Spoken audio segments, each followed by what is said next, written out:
What's up, everybody? All right. Cool. So, I'm going to give it a few minutes to kind of warm up. Had a really interesting response to my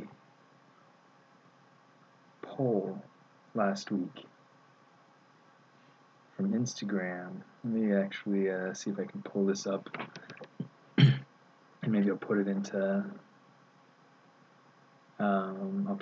my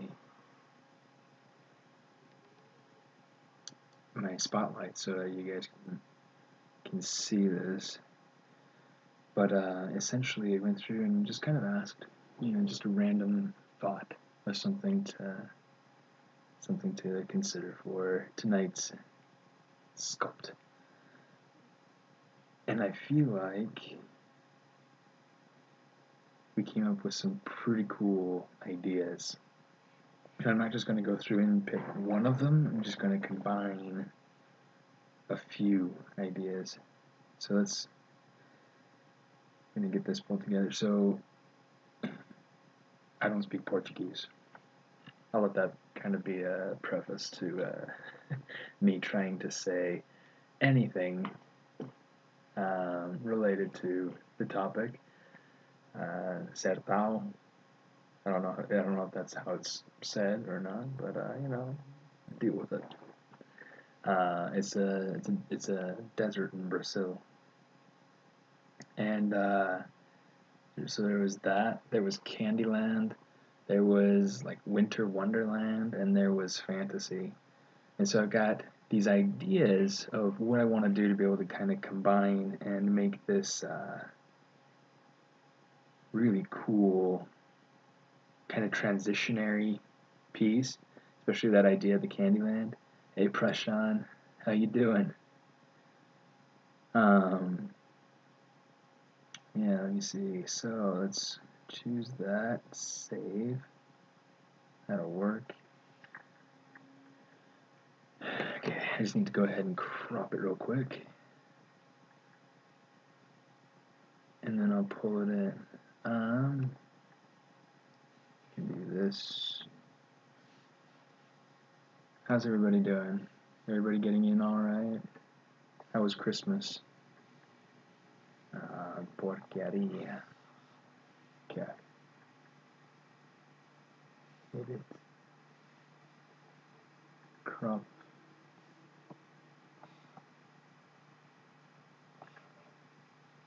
Okay, I'm going to actually just edit it down to that. Done. Save. Okay, it goes out of that. Sweet. Okay, let's bring it in now.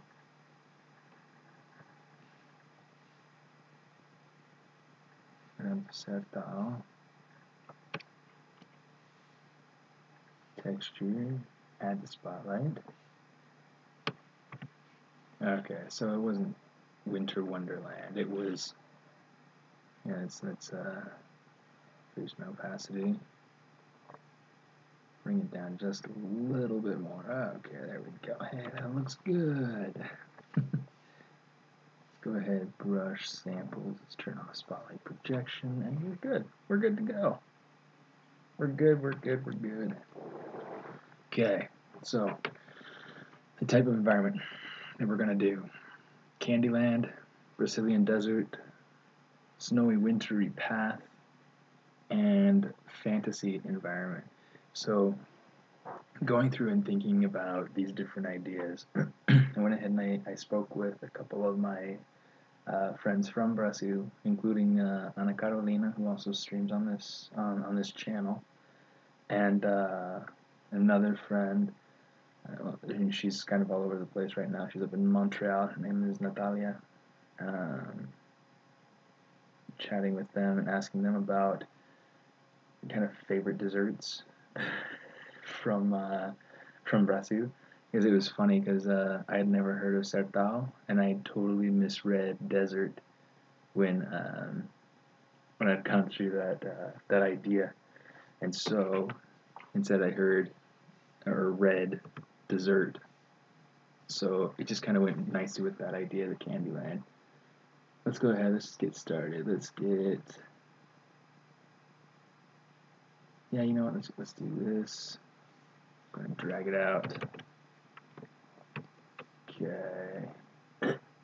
Instead, I want to go ahead, let's make Polymesh 3D. We're going to hit the R just to be able to kind of zero that out. Keep it really simple.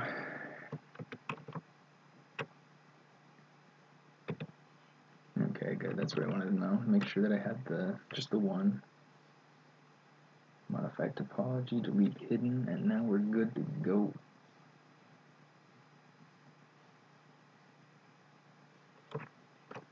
Okay. No, I don't want the two of them. Actually, let's do this. Okay, geometry, delete hidden. Let's just hit unify one more time, and we're good. Okay, now we're good. So what I want to do is I want, in going through and looking at some images of the Sertão, one, it's a desert, it's very flat. There are the occasional hills or mountains, but not a ton of elevation change unless there's a sinkhole where water will gather, little oases. And so what I want to do is going to do something like that. And then I want to add some divisions, but I don't want it to smooth out.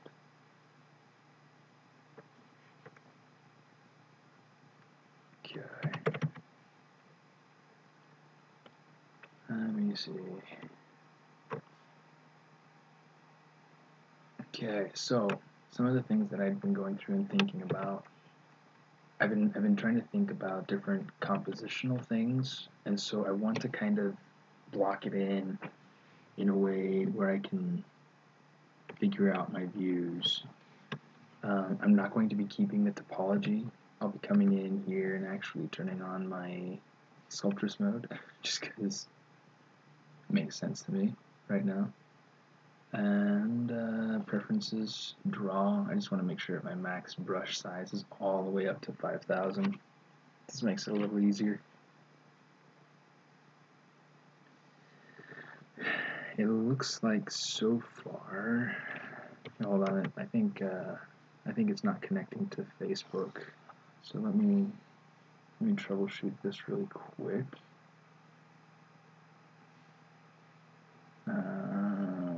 Log out.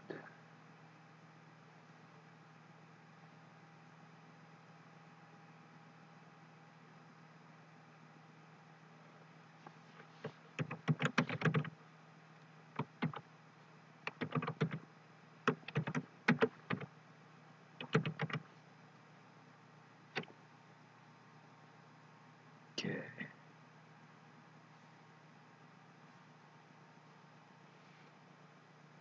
Hopefully this will connect it over to Facebook as well now.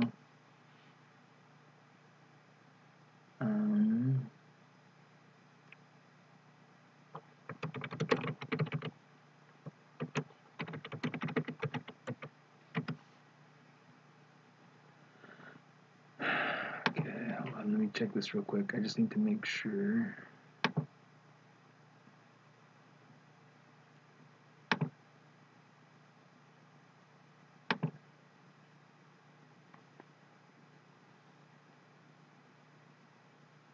Okay. Let me know if that's working or not. Hopefully it is.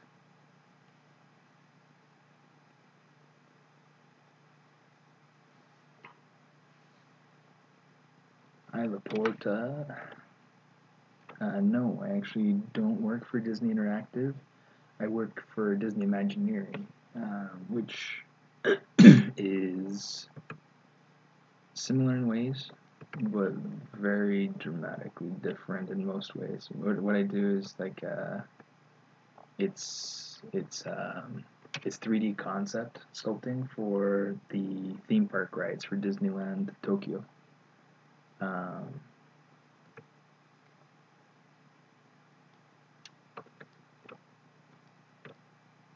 Disney Interactive. I did work at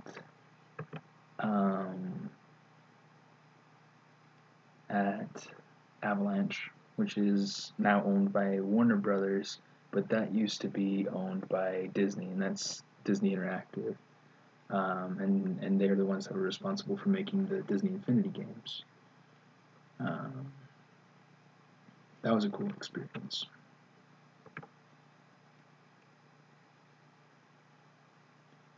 Okay, so let me see. I'm trying to think the composition that I have in my head. I wanted to go through and sketch it out. I didn't really get time to. It's just how things go over a weekend. It's like you think you're probably going to get time, and then you don't get time, and then you're okay with it.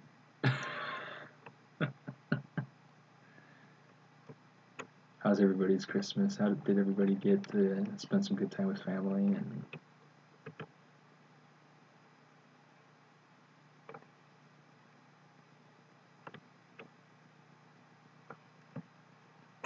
so the Shogunate project was for the ArtStation Challenge.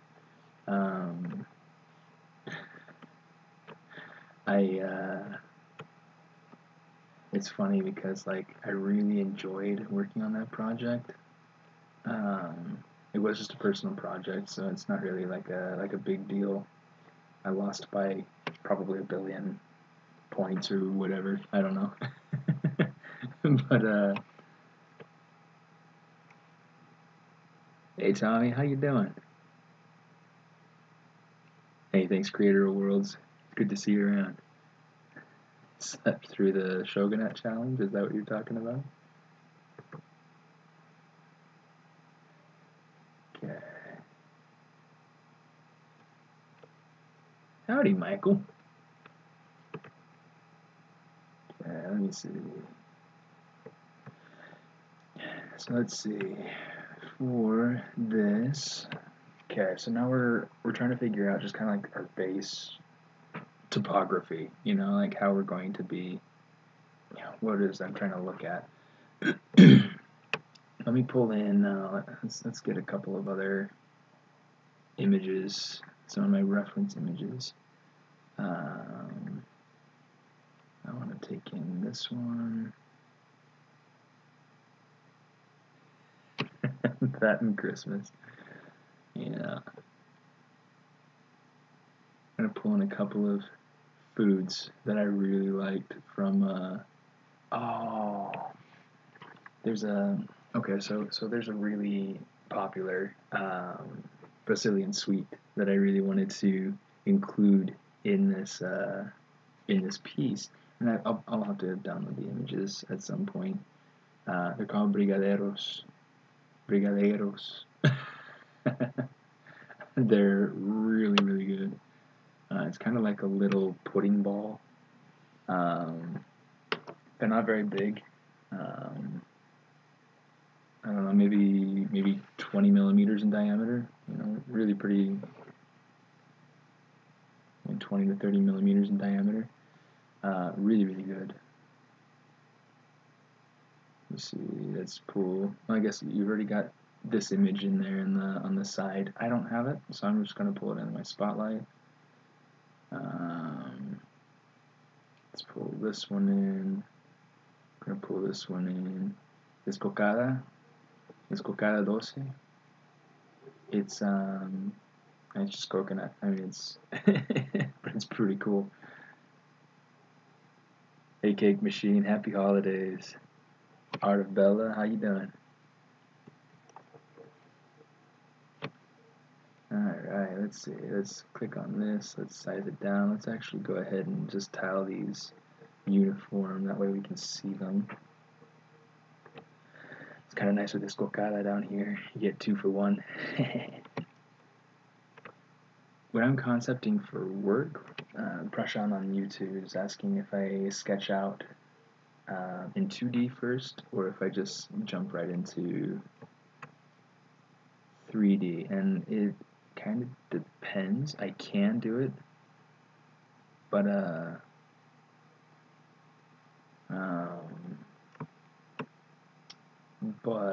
I typically don't. The times where I'll use a lot of sketching is more like if I'm in a meeting with my supervisors and I'm trying to quickly figure out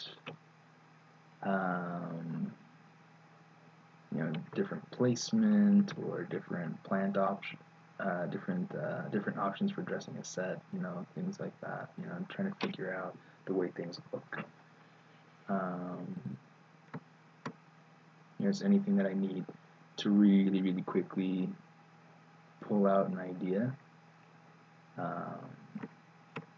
instead of having to go through and just manipulate things manually in Maya. It's kind of crazy.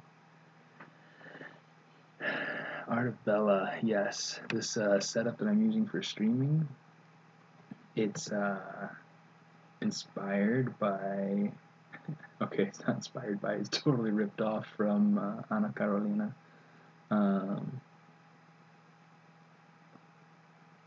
She's super stellar.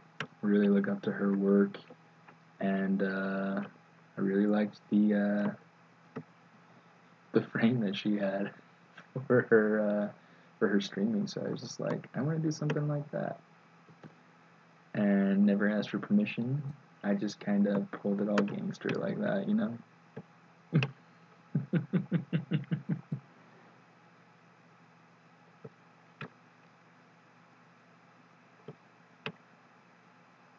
So now, here's a question for you guys.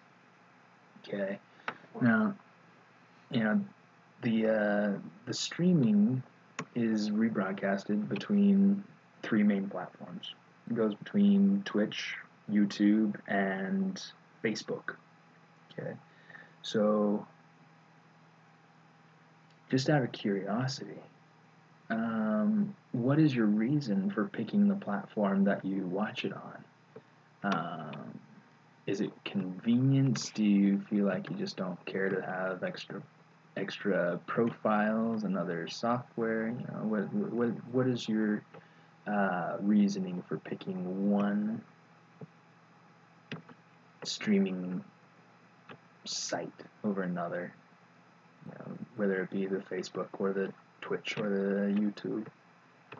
Picking the YouTube.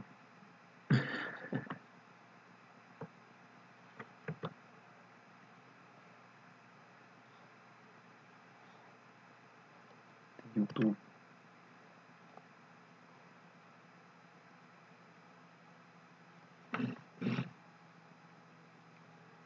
The Twitch chat app, huh?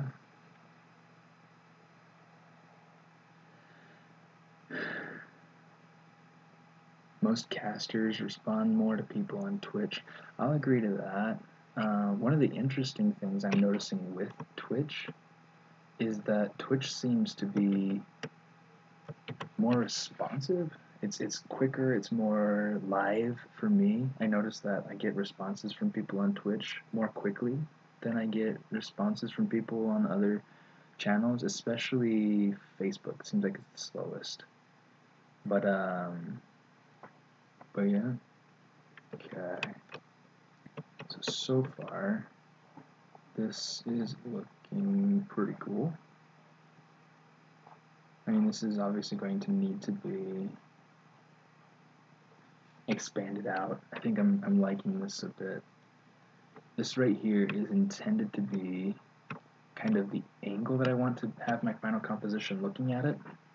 And because these main ideas, if you look down at the very bottom, include Candyland, the Brazilian desert, the Sertão, the snowy wintry path, the fantasy environment, I wanted to kind of mix all of these and have it as if we have this Sertão kind of going into this sinkhole that is transitioning into this winter path It's kind of fun. It was a really fun idea, and it came to me the other day, and I wanted to do a sketch, but you know how it is when you're trying to vacation too. It just doesn't work like that.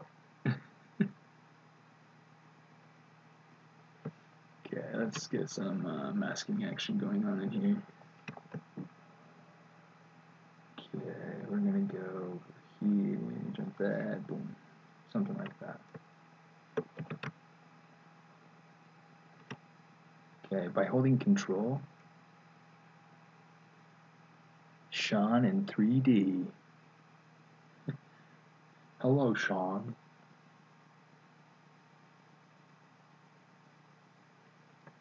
Okay. Habit. So when you have things masked like this, okay, so I'm just going to kind of mask everything but that square. If I have my move tool and I hold Control and I move, it's going to extrude these things out. It works the same way with the transpose line, and that's how I'm used to using this, so it's really, really handy if I have my transpose line out. I click and drag it out. If I hold Control, oops. Do I have some sort of symmetry turned on? Let's turn this on. Yeah, no, that should be good. Anyway, so you hold Control, click and drag.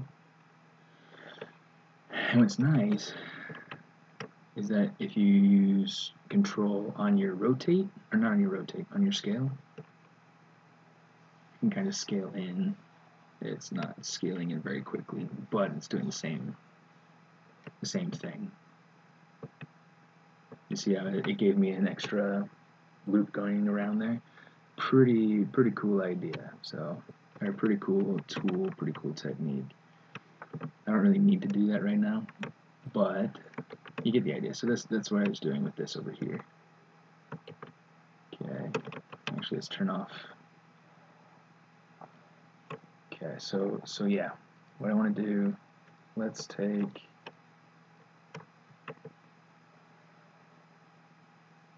this. I'm just going to invert that. Control to be able to make a new loop, right? Something. Come on. Okay, now we can do it. I had missed a couple of points, and so these faces didn't get selected with the with the move. Okay, so I'm going to insert an edge loop in here, just using my ZModeler. So what about you guys? Do you guys have any cool projects going on? Any cool freelance? Do you guys? What do you do? What is your area of emphasis? Are you into environments? Are you into more like characters or props, or weapons?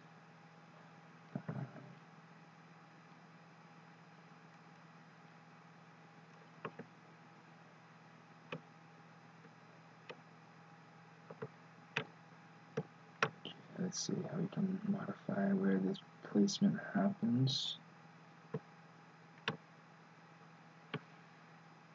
Third year universities and pretty much doing a bit of everything. Sweet. Made a baby Groot model for girlfriend for Christmas. Oh, did you?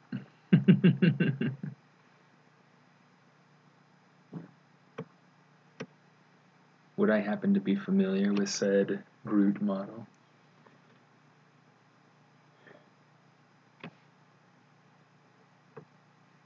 Cool. Senior in college. Literally just got a break a few days ago. Break feels so good. Yeah, let me see.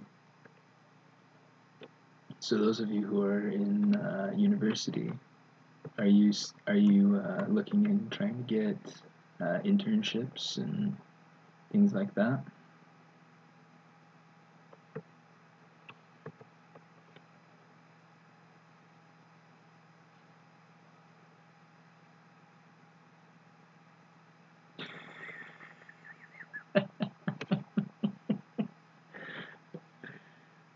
Good to see you, Mick.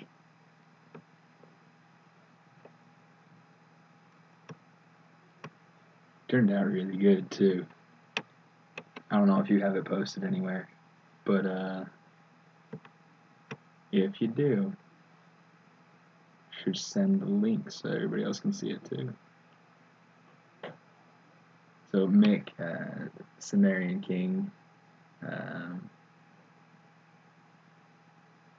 he did this really cool Baby Groot model, and I printed it for him, which is actually quite fortunate that the print made it out at all, because the printer's been having issues. Been trying to work with Formlabs and getting my printer working, but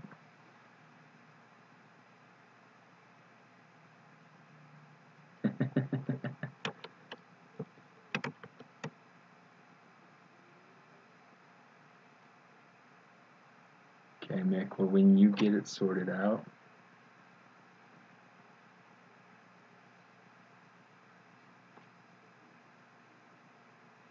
dude.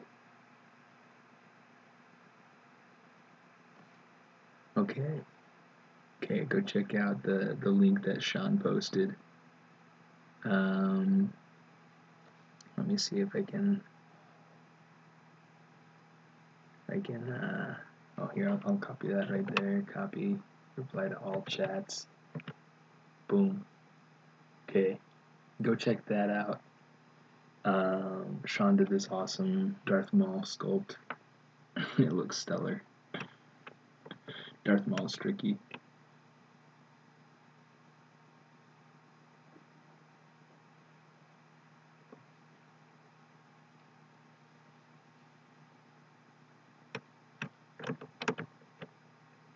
Yeah, I'll leave that pulled up if you really want. Yeah, I wish my first ever was that good too. Oh man, do I have my? Oh, I know I have it somewhere. Let me see if I can find it.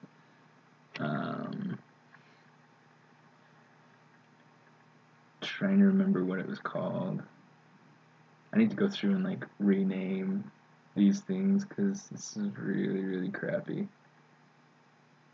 Smiley Dude Man Spectre orc thing.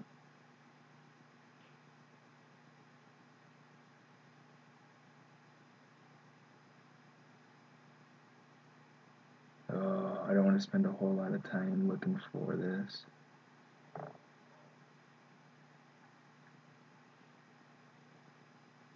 Old.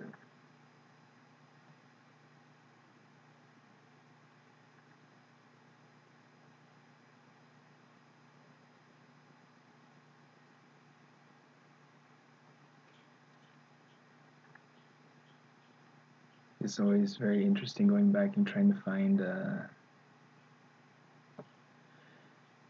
yeah, I mean, you guys can't see my screen or my open tab anyway, but yeah, and maybe I'll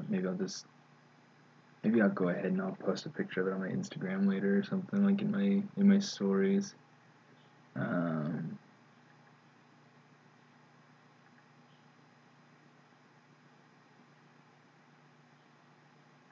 But I mean, it was crappy. It was so bad.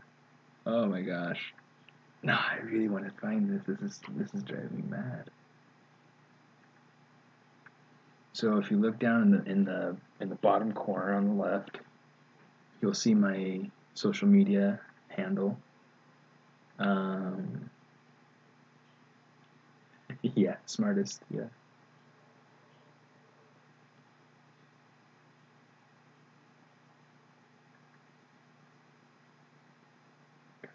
Portraits. And it's funny because I mean it was my very first one, but I know that in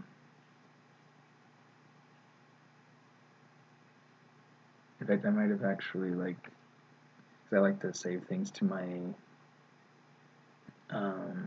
Dropbox, and so it's probably just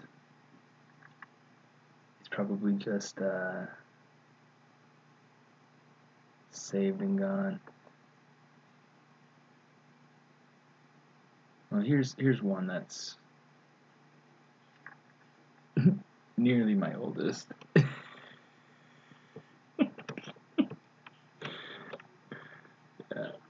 This thing is a piece of crap, but I figured out how to use the symmetry. You can see that guy is really struggling trying to figure out how to make musculature. It was supposed to be Anubis. It was so bad. And what does it remind you of? Well, yeah, I mean, this is like one of my first things inside of ZBrush. I wish I could find the other one, but I have no idea where it is. I'll find it. I'll find it and put it up some other time.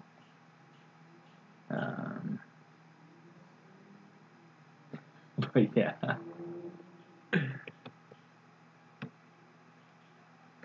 Yeah, kind of does, I guess, huh? It reminds you of the monsters from the Scooby-Doo 2003 movie. So today, what I'm working on, I'm starting off by blocking in base environment. And you can see my main prompt down here. I'm going to scale this up for you a little bit. Okay, so the idea is Candyland, well, Sertão A La Candyland. Duck cow. Yeah. Yeah, right. That was probably like the worst ever sculpt. It was so bad. Anyway, so yeah, and then so we're trying to combine this idea of the Brazilian desert with Candyland, like kind of that sort of style, having like sweets and sweetbreads and things like that, to be able to make it kind of Candyland-esque. I'm wanting to incorporate snowy winter path and fantasy environment. Obviously, you know, being Candyland type thing, it's going to be very fantasy driven. But yeah, let's yeah, we'll see it there. That's fine. So right now, what I'm doing is I'm trying to figure out my composition. So this is kind of more or less the angle that I want to be viewing it from. Okay. So I'm trying to figure out what else I need to add from there. Let's turn on Shimalish. Okay, let me see. So far we have UK represented. Okay, I know that for sure. Where else is everybody else from? We have the East Coast, the US represented. I saw Michael Dunham on there. Where else is everybody from?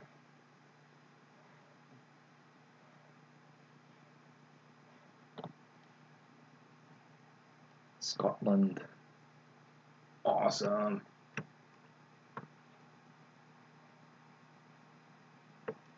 East European. Are you the one that was from Macedonia? Colombiana in San Francisco.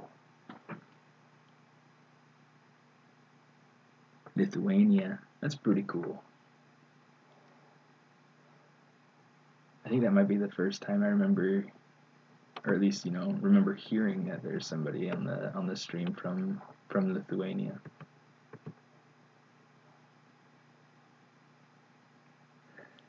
Atlanta, India, Virgin Islands. Dude, you guys are from all over the place. This is awesome.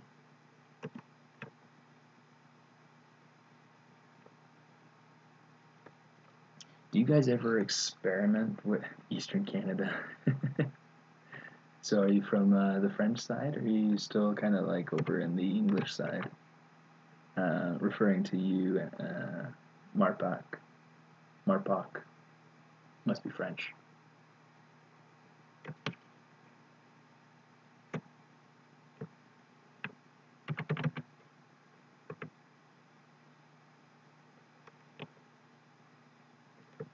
Yeah, YouTube is kind of tricky. Twitch has always been the most reliable for me personally. That's where I always like to watch the streamers at. But it's tricky. Mask edge loop partial. With my ZModeler brush, it's really, really handy. So I'm just going to go ahead and I'm going to take that and boom, boom, boom, boom. Okay. Most of what I want to do, Toronto. You're really Polish, okay.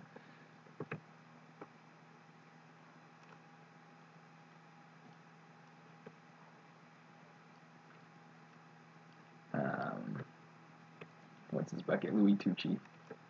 Louis Tucci is always saying, or he's always calling the polish buttons and tools inside of ZBrush, the Polish brushes, the Polish tools. Pretty cool. Pretty cool.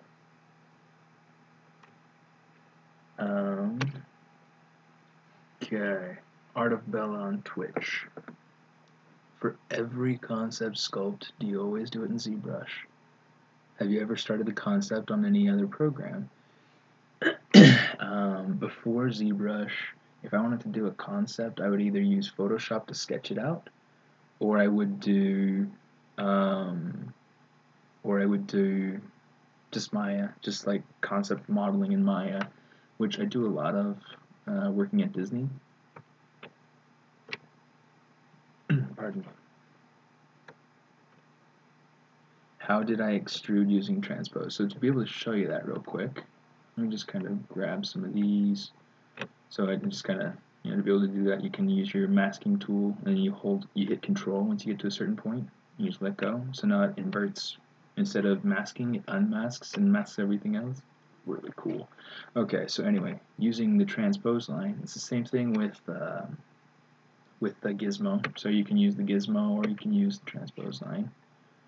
Okay, I'm just going to go ahead and set it to the Y direction. If you hold Control, you click and drag. See that it's extruding out just in that spot where I had it unmasked. And just to be able to show you again. That's it. Oh boy. Oh boy.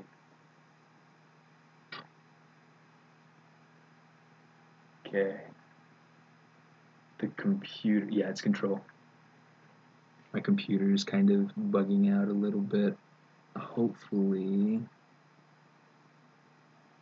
I'm not, oh shoot. I'm not all buggy for you guys. Okay, it says so far it's still streaming. Do you guys see it all right? Is it okay? No, I haven't saved yet, so that's a very good point. Thank you very much. We're gonna go to Sertão, and we're gonna call this Sertão 01. Okay, you know what? Let's take this. Oops. Oops. Uh-oh. Uh-oh. I actually don't know how to fix that. I didn't know I could do that. That is really, really spunky. Okay, let's do this again. But I lost my other one. Where's my other one? What was it? It was the cocada. Okay, let's go ahead and add that. Okay, now it's how proportionate. I think what it's doing, and I think I remember hearing this elsewhere, so it might not just be my imagination, but I think, I just want to make sure I have the theme up at the top. I think that that it goes through and it stacks our images by alphabetical order.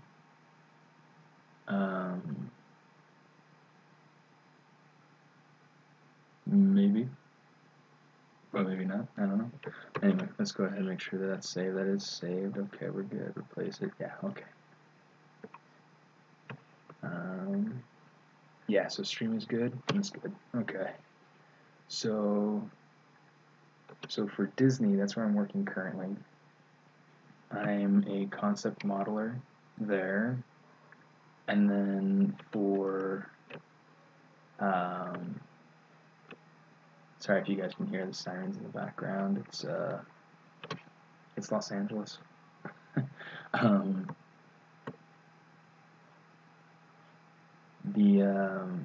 At Disney, I do concept modeling for the rides for Disneyland Tokyo. Currently, actually, I guess, yeah, for Disneyland Tokyo, and really fun. Before with DreamWorks, at the beginning of the year, I was there, and I was working as a 3D modeler for How to Train Your Dragon 3. And that was a good experience. That was a really, really fun environment, great people, and miss it a lot. Okay, so far, and actually I might just keep the topology, and I don't know, we'll see. We'll have to see how this goes. I'm kind of liking how this is turning out. Yeah, please let me know if anything weird happens with the stream. I've had it happen twice.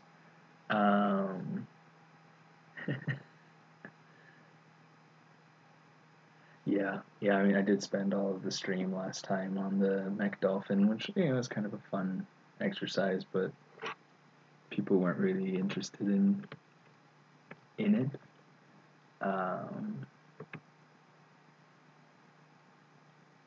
And so that's the reason why we're going in and we're doing an environment, and it makes sense, and that's how I advertised my stream, was environments. So the idea at some point is to go through and create. Let's do something like this. Is to create. So if you look back at my past streams where I was working on that Mech Dolphin, it sounds like a McDonald's meal. McDolphin. Ba-da-ba-ba-ba.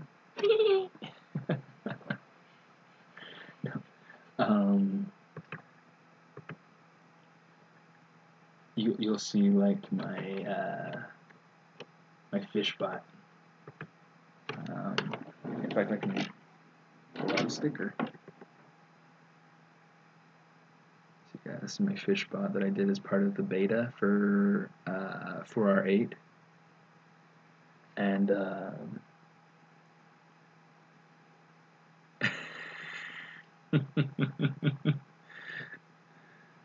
one McDolphin and a large Coke, please. Dig it. Copyright.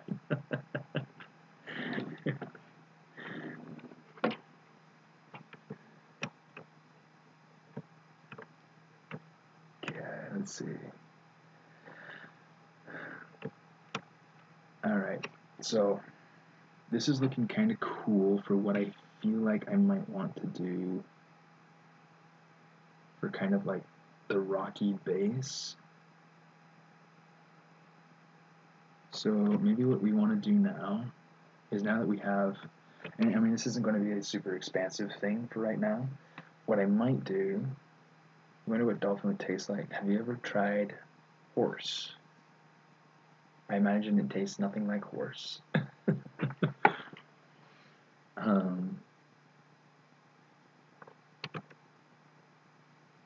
And yes, I have tried horse.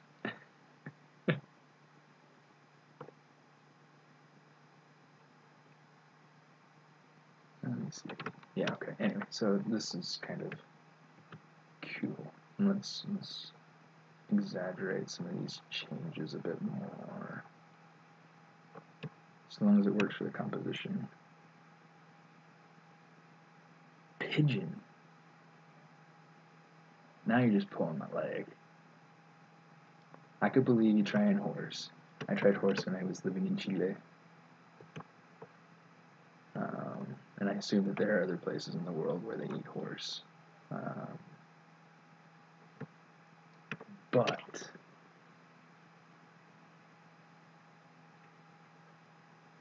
why would you drink fermented horse milk? What?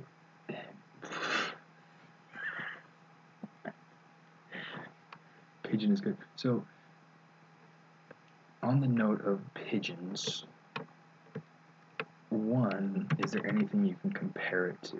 Is it like duck? Is it well, not insert.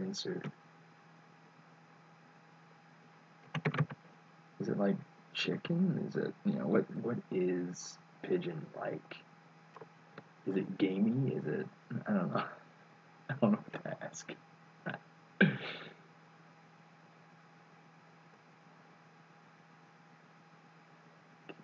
kind of pull that up a little bit.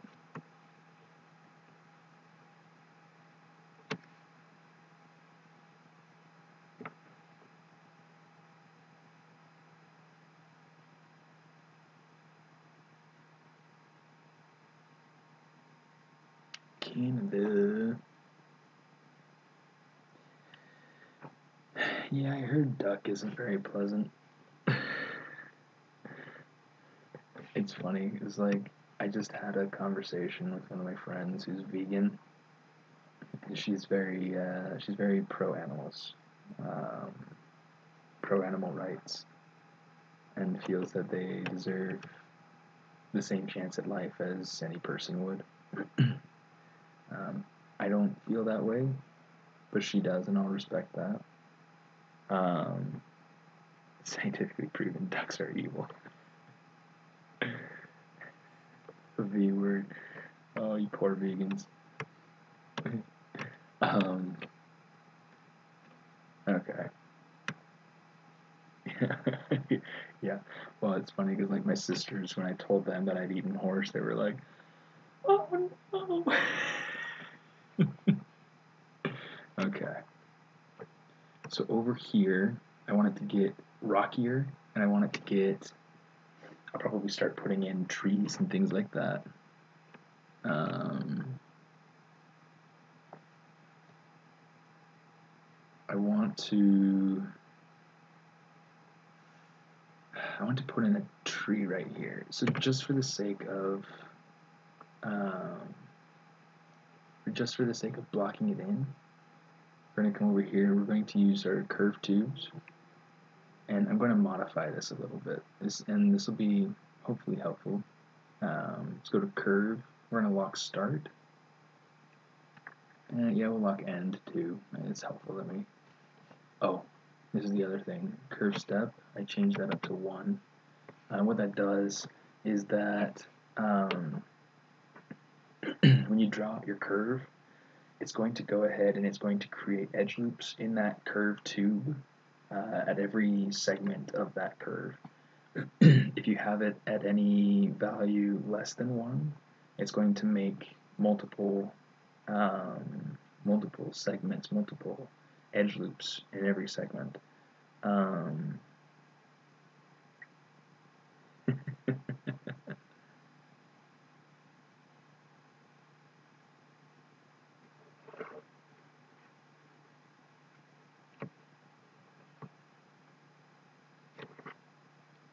Yeah, it's tough, but yeah. So that's what that'll do. Under brush, oh, on you. Okay, so underneath modifiers, this brush modifier right here, right now it's at 20, and that's the default. That's really high for what I want. I'm just going to change it down to 8. And what that means is that if you look at the cross section, so if you're looking at the edges going around the outside, instead of having 20 edges going around, it's only going to have 8. It makes it really, really helpful to me because it lets me control better how everything it lets me control. Okay, so I want to create this tree kind of coming out.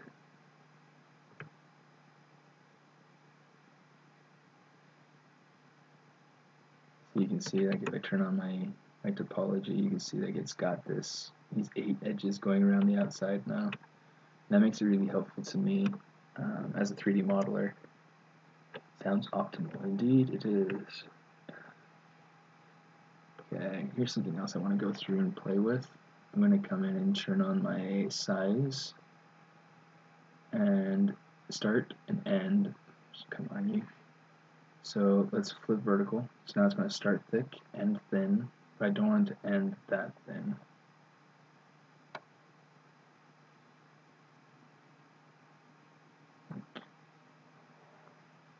Okay, let's do something like, come on you.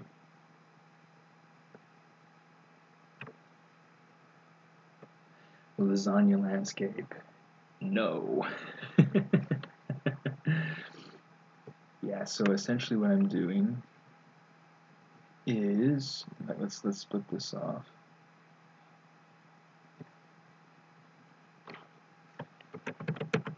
So the idea up here in the top left corner of my document space, I have kind of this idea of, from some things submitted from people who follow me on Instagram. Last week I did a poll. Gotta get my words right. To see what kind of environment people would like to see, and I picked from my favorites: Candyland, Brazilian Desert, the Sertão. Again, I don't know if that's pronounced correctly. I speak Spanish, not Portuguese, so I apologize. It's too late to apologize. Snowy winter path and fantasy environment. So what I'm trying to do is I'm trying to take some ideas from those 4 different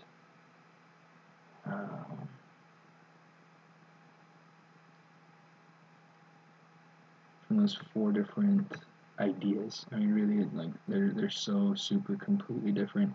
A lot of them kind of go along together. Like, I mean, if you think about Candyland, I mean, it is a fantasy environment, and it has a snowy winter path. So a lot of what I'm going through and trying to do is figure out how I can make it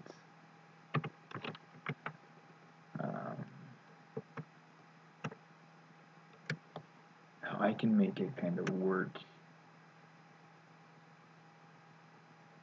designing something that's something with that kind of Candyland feel.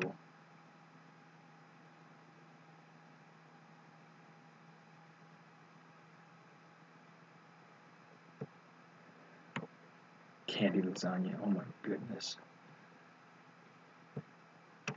Somebody, when I was in like middle school or something like that, somebody had made some sort of fruit lasagna.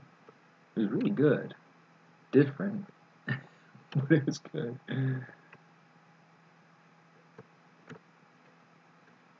Okay, let me see. So something that I want to be able to go through and do is I want this to feel like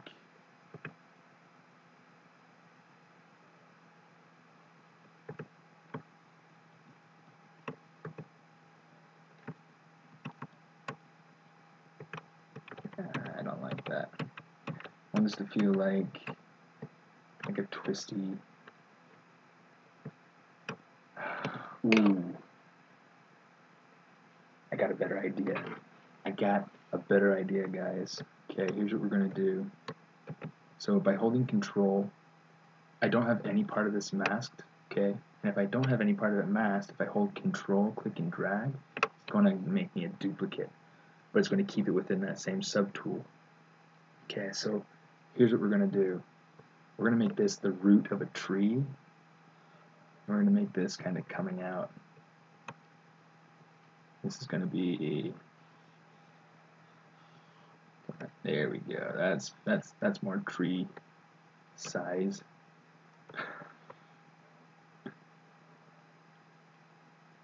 So what I want to do,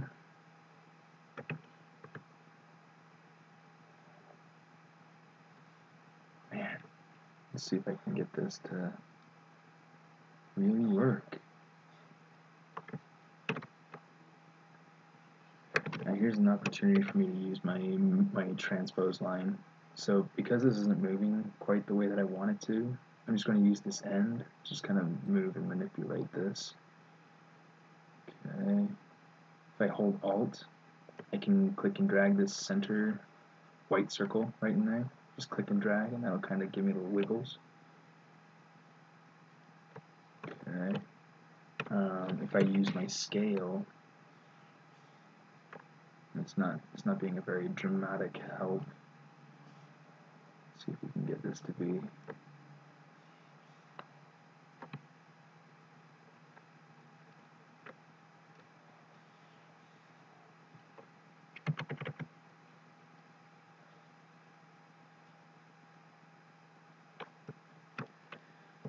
Okay, right now everything is entirely too big.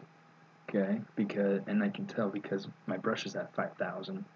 I haven't gone through and done anything to be able to kind of test scale and make it to scale.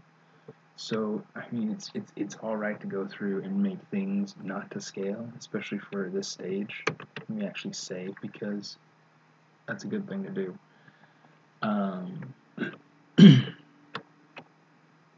So what I'm going to do, let's take this in. Let's change to my gizmo, shrink it down a little bit. Okay, let's hit that. Let's go into our move tool. If I hold Alt, it'll let me kind of bend that a little bit.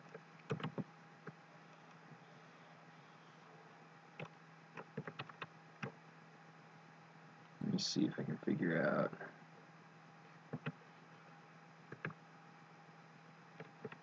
Okay, so let's go into my gizmo. I'm going to turn on my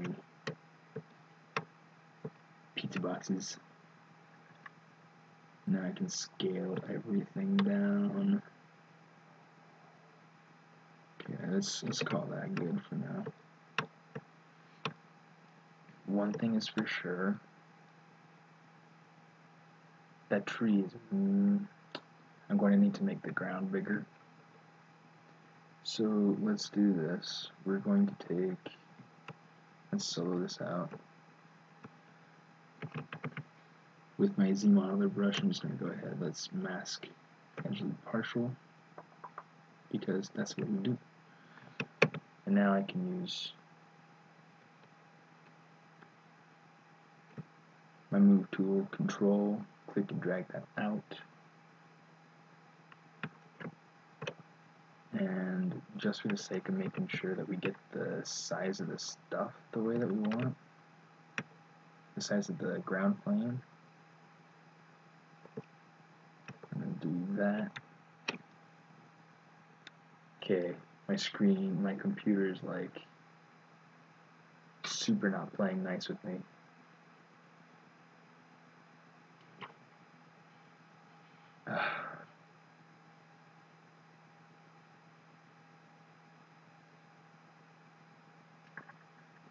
Okay, here's what we're going to do.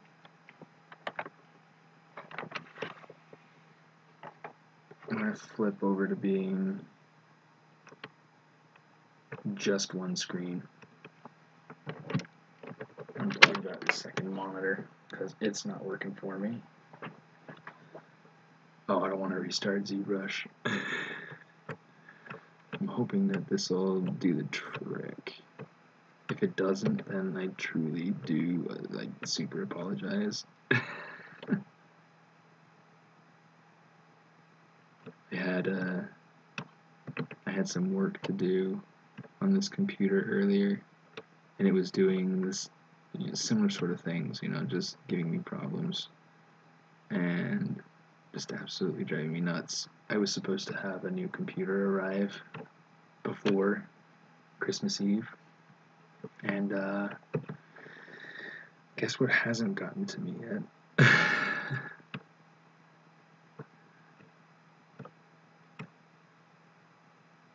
My Candyland lasagna. Yeah, I got a new computer. I ordered it like a couple weeks ago, and it's supposed to have gotten to me. It was supposed to get here on Christmas Eve, which to me was really key because that gives me the oh, definitely PC. Definitely gives me that advantage when I'm trying to work on something, you know. Let's see, let's add some in here.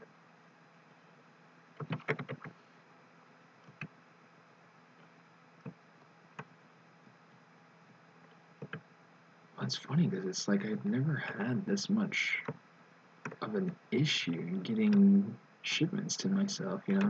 It's like I don't know. I mean, it's not like I can take it personally or anything, but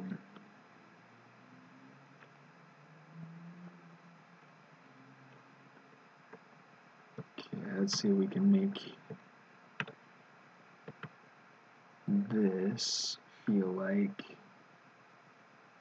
maybe it's kind of like shifting out of the ground. So maybe what I want to do, let's take this, and this, and this.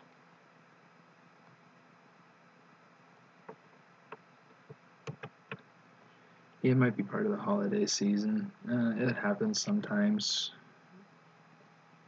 But it's like it didn't even get shipped out to me until Christmas Eve. It was kind of a pain in the butt. Yeah, Ian, you're totally like late. We had a whole party and you missed it.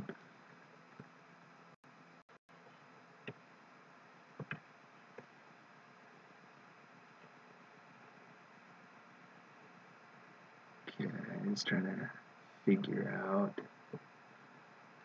Because right now, I mean, it's like it looks kind of messy, but it's going to. I mean, it's rock. Okay, so one of the things that I'm wanting to try to do is establish patterns. So if I look, if my computer will let me look, okay. So over here, I'm trying to establish patterns of rocks in the direction that they're cracking, the directions that they are pointing. You know, so these rocks coming along the side of this crevice, they're kind of pointing up toward the other side. I want to see this is one of the great things about ZBrush is that you can just go through and iterate and you can do new things.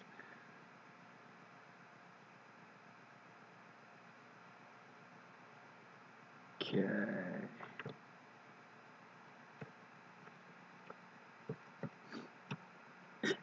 One of the things that I need to do, because I had gone through and extruded these straight out, I need to make sure that I'm not creating too much of a straight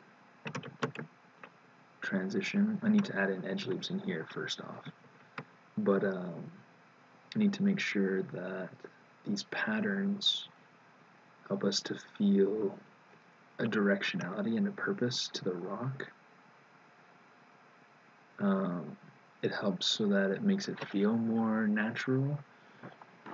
So one of the things that I'm trying to go through and think about while I'm blocking this in, you know, beyond just having things blocked in. In fact, I'm going to take this tree over now.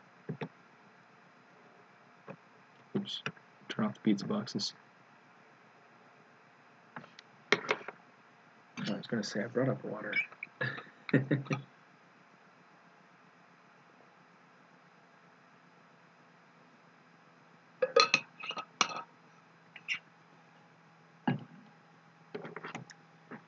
Yeah, let's see. I want the rock to feel like rock.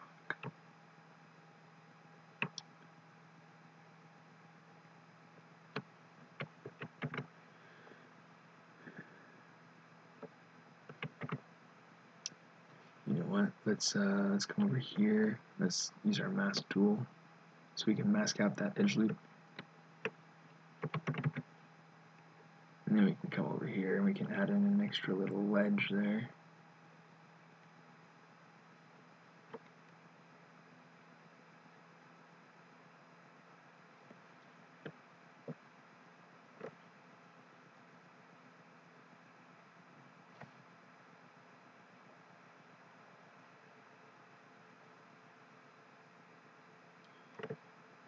Anybody watching any cool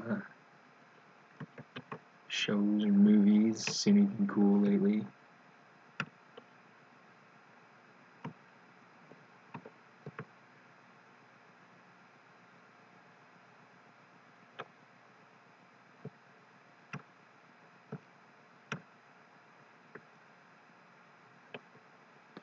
Somebody was saying that Bird Box wasn't very good. I don't know, it seems really exciting to me. Like, I really want to watch it. Salvation on Netflix. What is Salvation, Sean?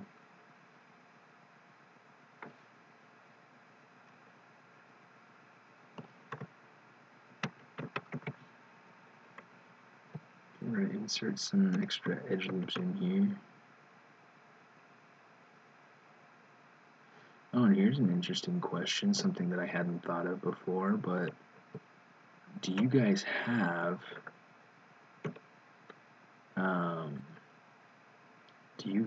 Netflix in the UK? I'm pretty sure it's up in Canada.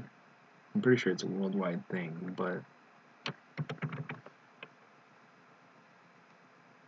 like I just have no idea. Like I don't know if you guys would have it elsewhere, and then if you did, I wonder how it's different.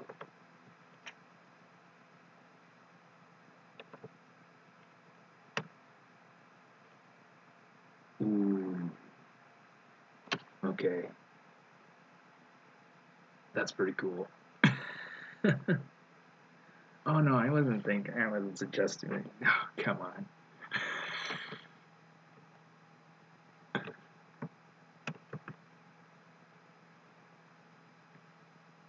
Wait, Sean, was it you that said you were over in Scotland?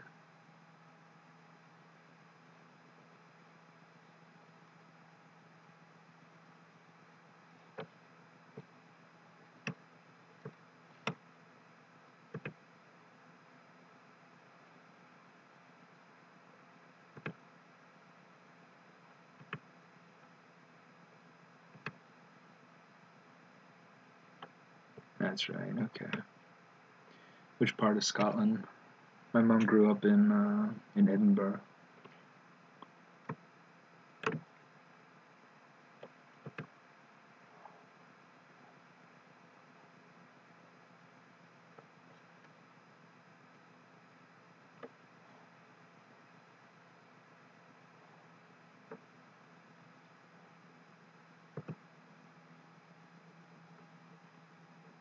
Glasgow.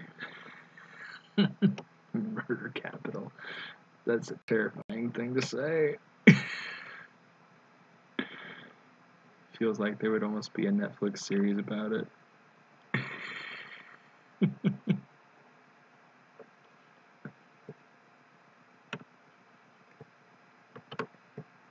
Yeah, I was just barely learning about the VPN trick, if you will. I mean, I've used VPN before, but to be able to access servers, to be able to do work remotely, which is a really cool concept to me, by the way.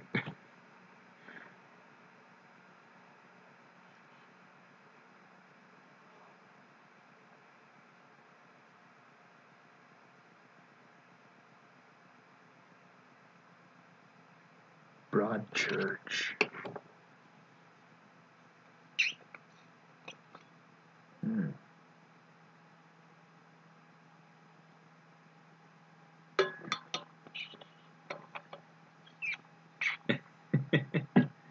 And David Tennant is Scottish, right? So, I mean, you know.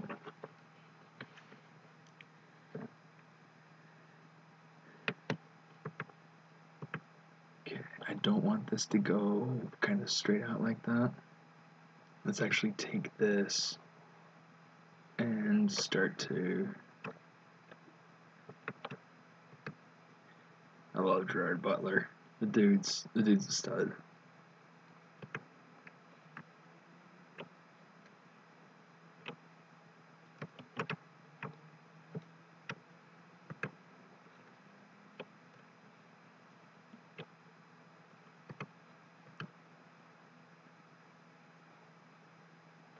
It's funny because I forget that he's Scottish. I forget about a lot of people.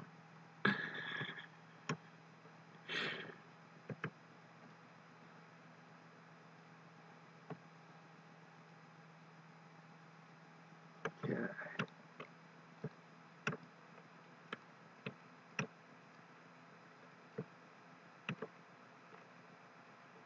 Paisley.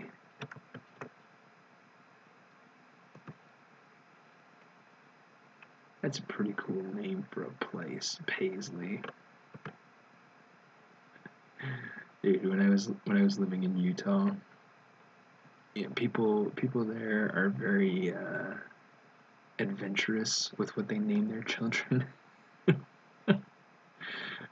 My wife and I always laugh at some of the combinations people come up with. Paisley is one that we heard. I'm trying to remember if it was for a boy or a girl, but I don't remember. Whenever I think Paisley, I think of like fancy socks and vests and things. I don't know.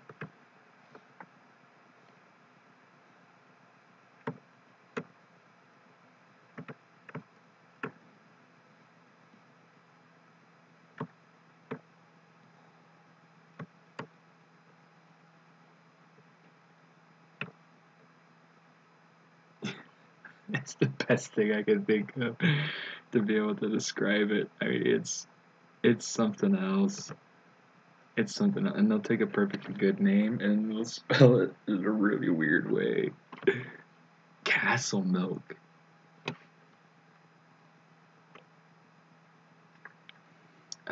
I've done a few things with ZModeler to be able to work out some of the stuff in this environment, but so far it's mostly just been kind of pushing and pulling. The most of what I do with the ZModeler so far in this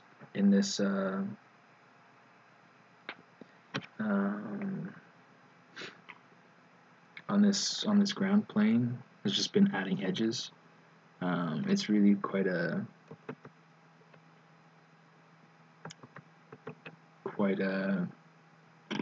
simple process, just really trying to make sure that I have the topology I need to be able to modify and make shapes and stuff. There have been some other techniques that I've used with similar sort of hard surface sort of tricks. We talked about being able to use the transpose line to be able to extrude. So if we make sure that we have like a small selection masked out, we can use the gizmo or we can use the move line, let me see, I gotta, well, it depends on, so Salt Lake, yeah, great place. It's funny, yeah. So that's kind of where I lived, is the Salt Lake area. So with your transpose line or with your gizmo, if you hold Control and you move, you get this extrusion. I'll do it again just to show you kind of what it is that's happening. You see, I went through and it's kind of like using the Q mesh in the ZModeler. Really, really cool.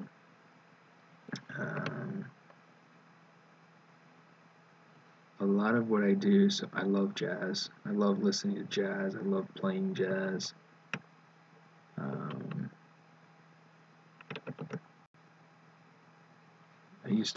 I used to compete when I was in high school. I was part of the jazz band. Played the saxophone. I was first chair, alto sax. Occasionally I would play baritone and tenor. And every once in a while I would play the soprano, and that was pretty sick. I love the soprano. I think tenor's been my favorite, but alto is what I've got, and I love my alto saxes.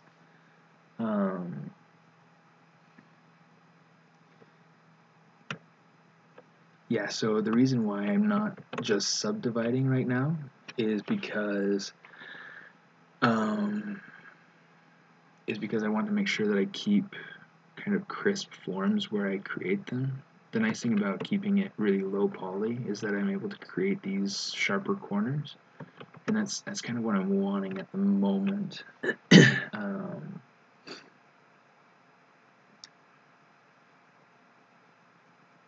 So far as working in silence,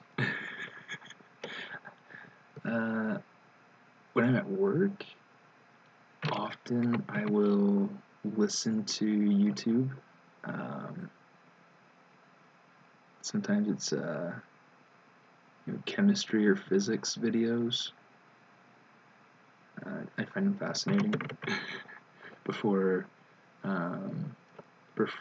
pursuing a career in animation, I wanted to be. Actually, you can subdivide without affecting the form.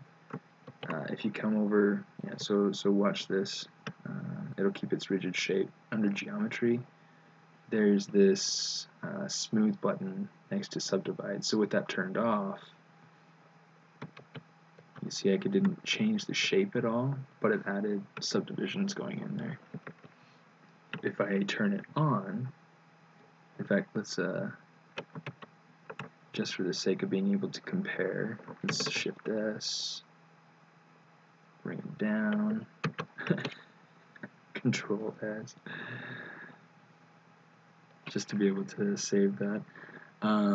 If we hit smooth, let's undo. Hit smooth and then hit divide. You'll see it smooths it and rounds it out. So it's a really, really neat, handy thing to be able to do. Regardless, let me show you something, because this is helpful. So if we turn off smooth, we hit divide, this will allow us to go through and say, okay, well, maybe I want to smooth everything around in here, but I want to keep everything else the way it is. So I can come down here to deformation and polish. So now I've got this nice smooth area. Whereas around the other parts we have really rigid, jagged sort of things going on in there. Obviously if you're doing it for a project, or if you're doing it on purpose, it's going to be something that you calculate out quite a bit more than that. But yeah, kind of a cool little trick.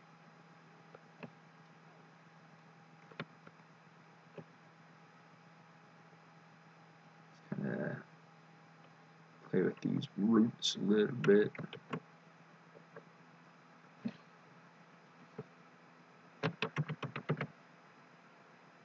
Okay, let's mask it.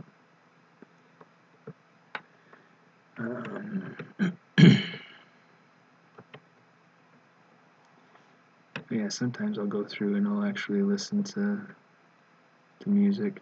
I like to listen to music when I'm working, because it helps me to just kind of just tune in, just zone in and really figure out Back to the story I was telling before the tangent. You mean thing. What story? Let's see if you remember what it's about. I can't go back and watch the replay until tomorrow.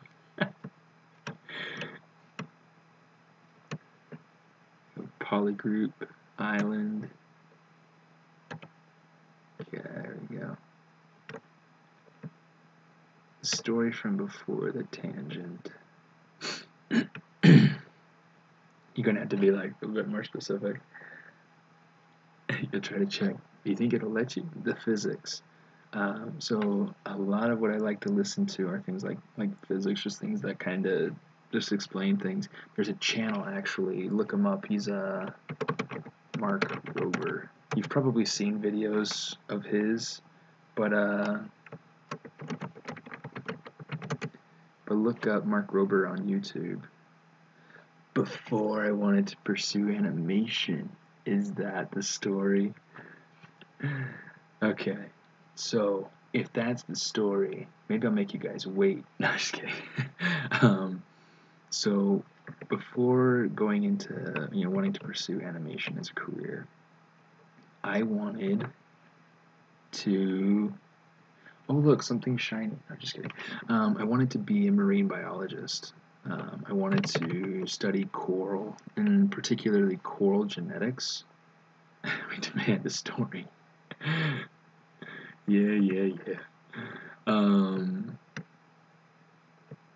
I really wanted to understand coral reproduction and be able to hopefully make a difference in how coral reefs are dying out, things like that, because it's kind of a crazy thing that we live in this world where we have so much, and for so many of our beautiful resources, our beautiful world resources, to be dying out. It's just sad, man. It's just sad.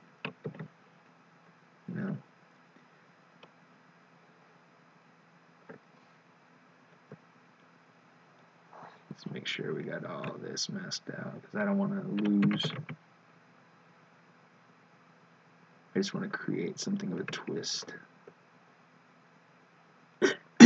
And then, eventually when I go through and I start adding in more definition or adding in more resolution, this will help to create kind of this cool twisty sort of effect. Okay, let's unhide that. Corsola. It's so funny, is like I am not familiar at all with the new Pokemon. I'm so bad. Well, not really. I mean, it's not really something that I care a ton about. Sorry.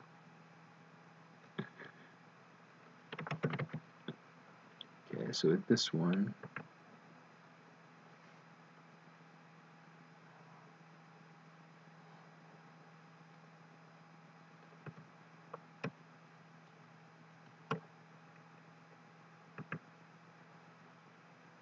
take it. It's going to get a little bit messy, but then we can go ahead and we can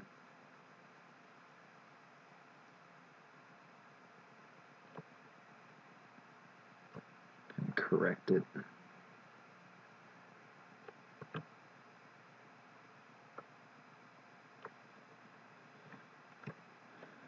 Okay, so let's actually take this and we're just going to shove it down. If it'll let me.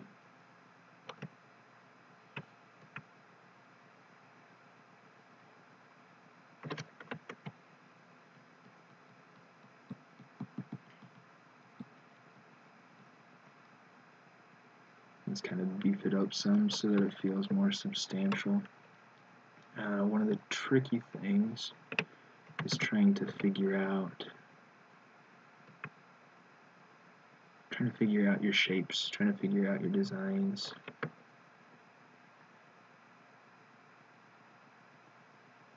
I like that, Ian. Yeah, that idea of humanity taking more of a stewardship, more of an ownership, because, I mean, there's really just so much. Oh, come on, Sean, you could totally just, stay up with us. I mean, you don't need to sleep.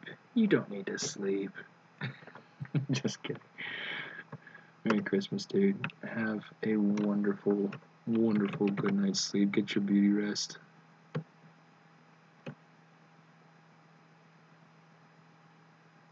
Cheers.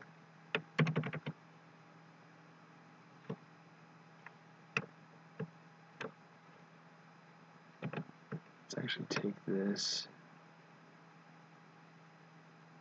Let's have it come out over here or something.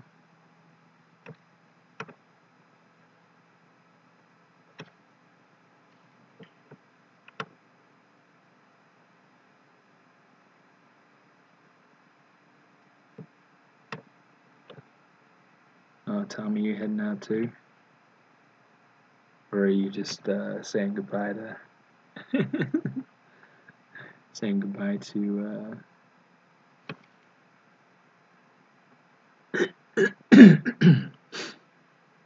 to Sean?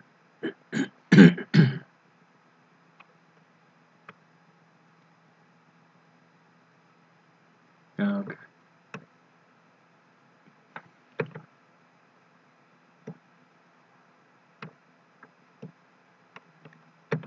Okay, so it drives me nuts when the poly groups are like way similar in color.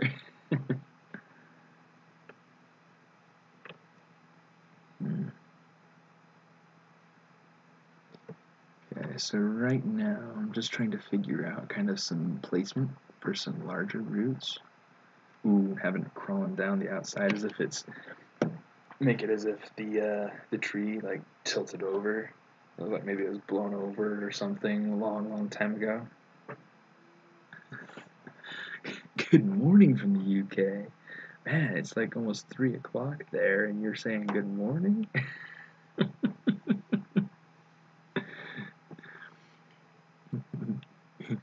Good morning. Yeah,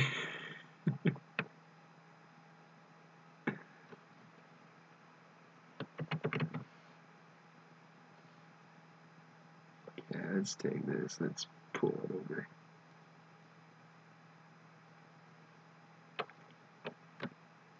It's like at the moment, I'm not worrying about connecting it in, but I will.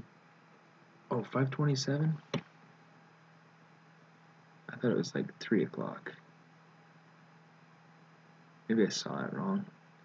My eyes seem to not want to be reliable.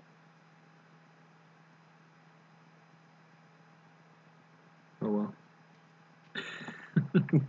Good deal.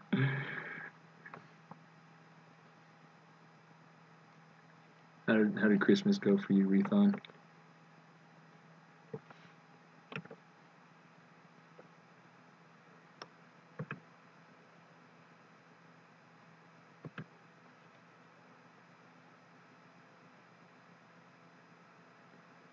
Australia. You're awesome. It's so early in the morning. I usually wake up at about 6. If I don't have pressing things to work on, I'm usually up around 6. Got a marvelous designer, huh? It's a really cool software package. When I was working at Warner Brothers Games, that was one of the things that we used to be able to make the characters' costumes, and I was always so impressed. It was a tricky program for me to get the hang of, and I still don't have the hang of it because I didn't get to use it for very long and didn't get to use it for like a whole lot. But whatever. So finishing the night shift at 6 a.m. Wow.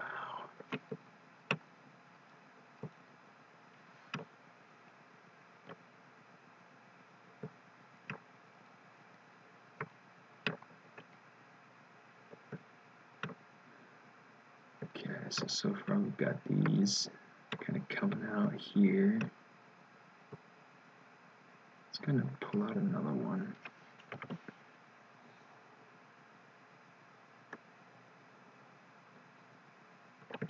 That's not quite doing what I want. Let's use the rotate, and then we can use it. One of the tricks with using that alternative function with the transpose lines is that, make sure to save, is that your edges will sometimes smush together, and so you just gotta be careful is all. Let's see what we got over here.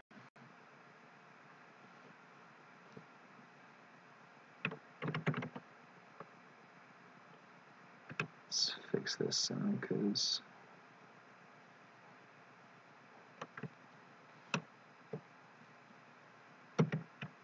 hey, we got a different color. Oh.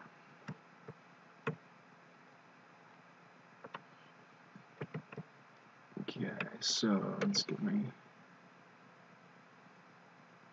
this situated something.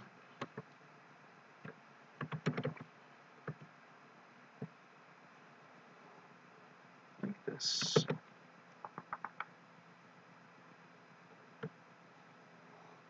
And then like this.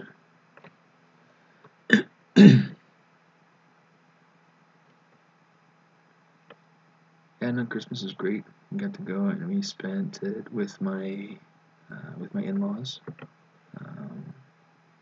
who also live here in LA. We spent some time during the day at my wife's parents' house and my in-laws, and then we went from there over to my sister-in-law's house for supper and some festivities. It was fun. It was a really good evening, good day.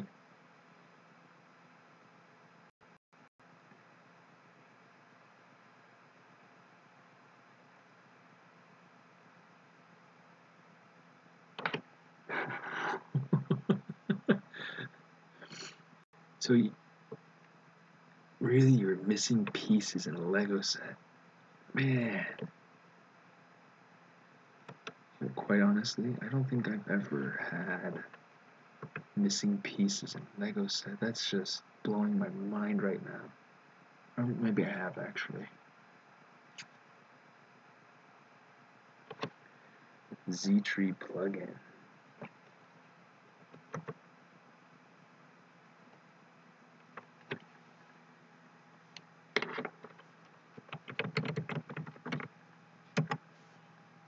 Let me go check it out because that sounds interesting.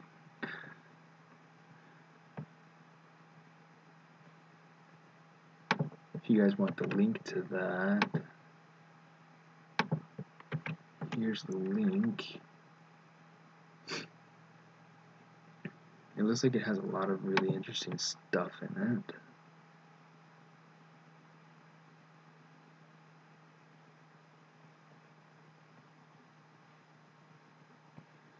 And it looks really similar to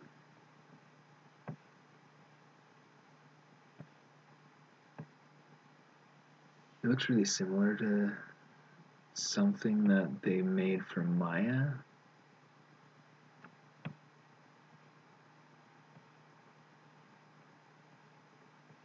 I don't know. It might be something that I could look into more. I don't know that it's one that I would use a whole lot, this Z-Tree. But yeah, I don't know. That's actually really tricky.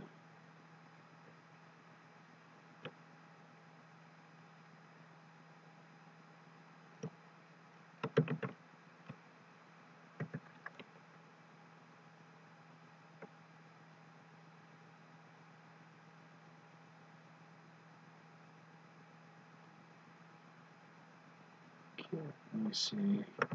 The nice thing about doing it this sort of way is that it's pure.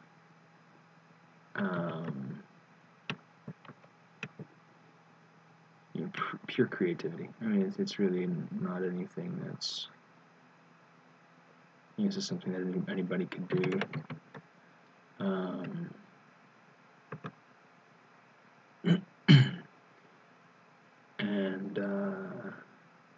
yeah, I mean, it's just kind of going through. I have used Z-spheres before to be able to make a tree. I might still have the time-lapse video up somewhere, but I'm not really entirely sure.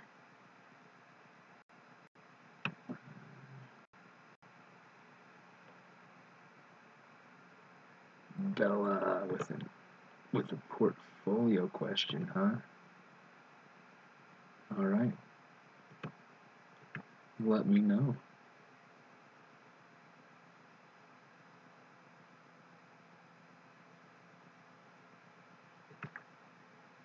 Oh, food sounds so good. I actually have pictures of food up on my stream just to remind everybody on the stream how fortunate they are to have food. Food is good.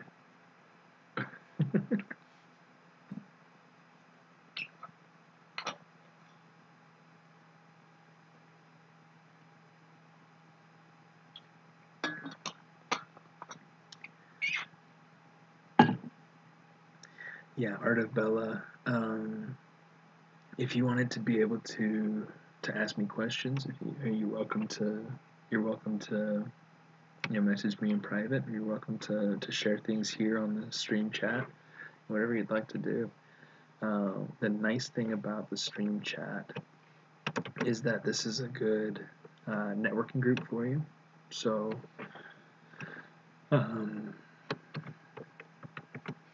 yeah, I mean, if you feel like it's something that you're up for, something that you'd like to do, James, just James, but not just James, the James.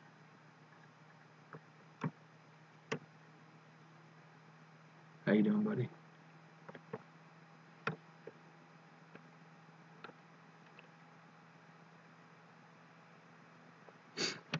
Let's have a background for modeling, in modeling for animation. So in games, they care about two things. They care about optimization, and they care about does it look good. Okay. So if your portfolio has a lot of just sci-fi, funny paneling sort of hallway stuff, then I would say try to do something that's more organic. Do something to really stretch yourself and figure out something that looks really, really nice, something that's really unique and different. Try to stay away from things that people tend to do a lot of, like if you see it, there's a concept that pops up often, or a concept artist that pops up often, then try picking something from somebody else, but that's still just as good. Art war.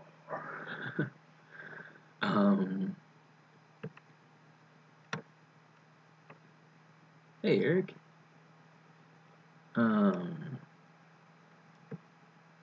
However, no, not doing this whole thing in ZModeler.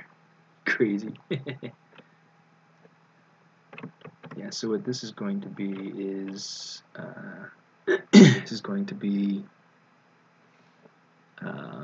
Candyland, Brazilian desert sort of fantasy environment. It's going to be kind of cool. But yeah, so if you're wanting to get into games, or to try your hand in games, or just have an interest in a specific job in games, I would say, especially if you have a specific studio in mind, like if you have if you want to work for Riot, or if you want to work for Blizzard or other studios like that, you want to make sure to target those audiences, target those studios.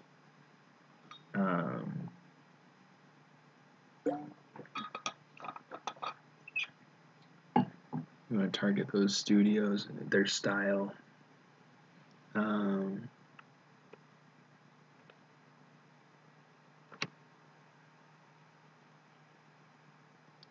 They do want to see in-game assets, but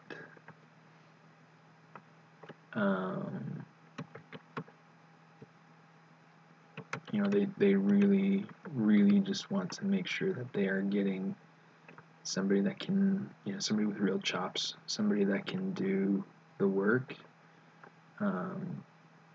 Most often people will go through and only hire people if they do have in-game assets. So I recommend, yeah, you're going to want to try to get something in-game. You know, it's nice that, you know, Unreal or Unity, they're free to the general public, unless you're developing something and you are making a lot of money with it.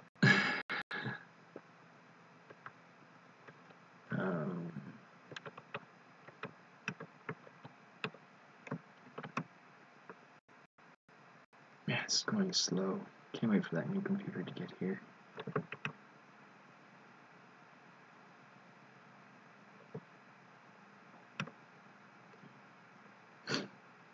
But yeah.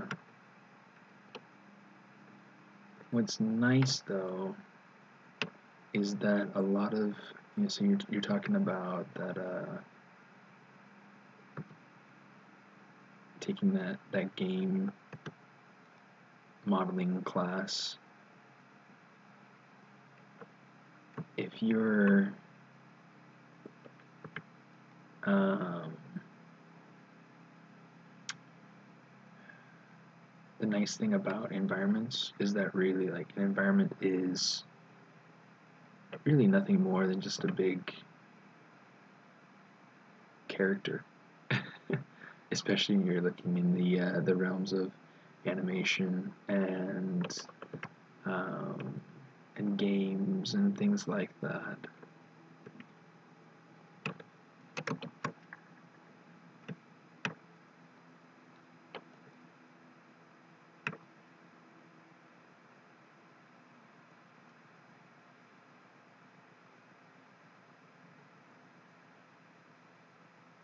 Yeah, so Mike May art, that's a really good piece of suggestion right there.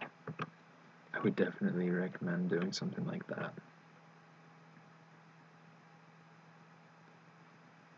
Yeah, you know, do what you can to be able to get things into Engine, because if you can get things into Engine, that'll show that you can at least, you know, that you at least understand a little bit about how shaders work, or how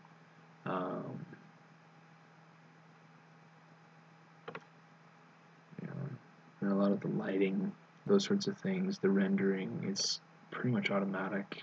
It's all taken care of for you, so you don't have to do a whole lot on that front. So you already get something that's more presentation worthy. Let's jump back to this tree.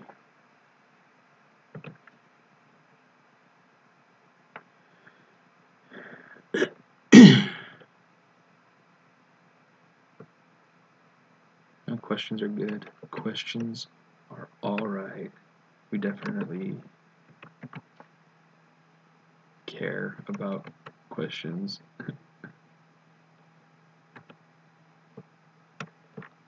Okay, so the question is, do you think it's wise to start in video games?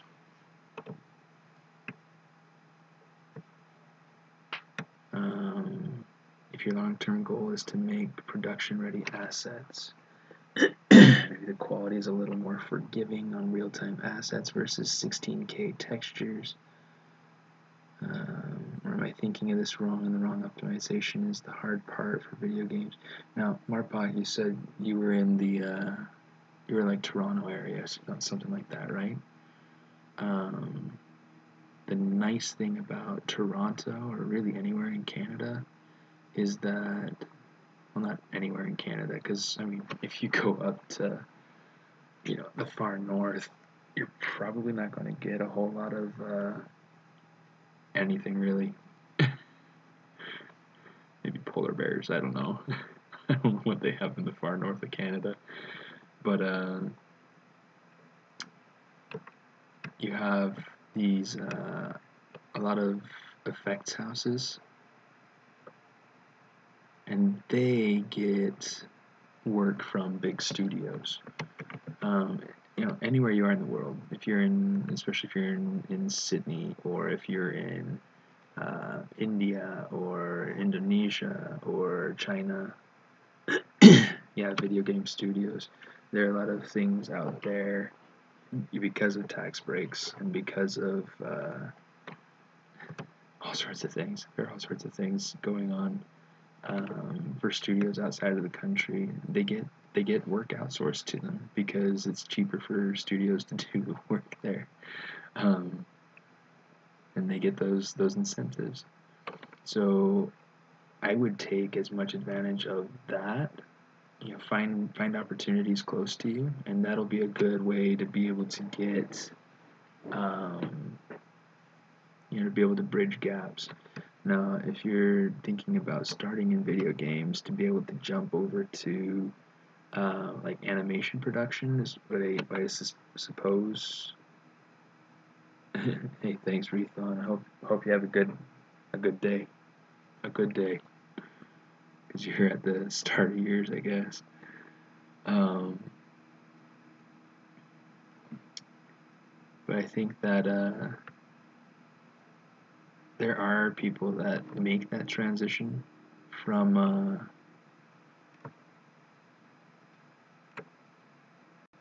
video games to production, and vice versa. But I think that one of the things you're going to want to weigh out is, what is the opportunity cost? I mean, regardless of what your overarching goal is, you got to have little goals, little steps to be able to get there.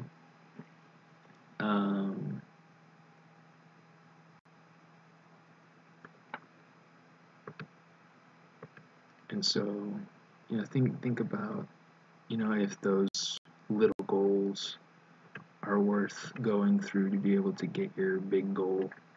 If that's something that you're interested in, go for it. If it's something you're not interested in, but you're willing to go through it, go for it. For me personally, I'm not a huge fan of working in games. I just don't really, I don't know, like working to that level of optimization, I just don't like it. There are people that thrive in that sort of environment, that thrive in that sort of workflow. It's not my favorite. But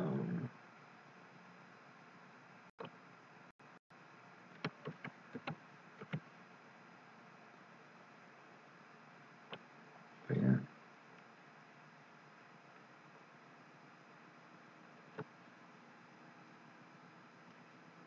Yeah, Mike May has been putting out some good advice, some good tips and points right here, so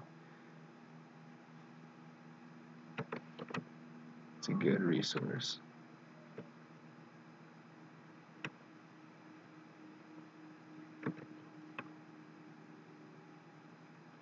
Okay, this,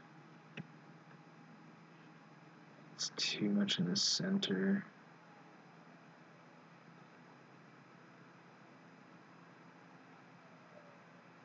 Okay, so what I'm doing,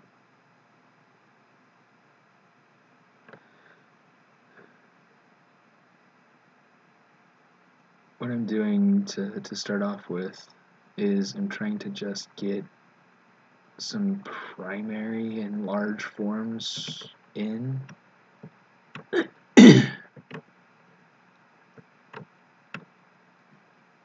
and that should hopefully help inform the addition of more rocks or things like that. A good place to start networking.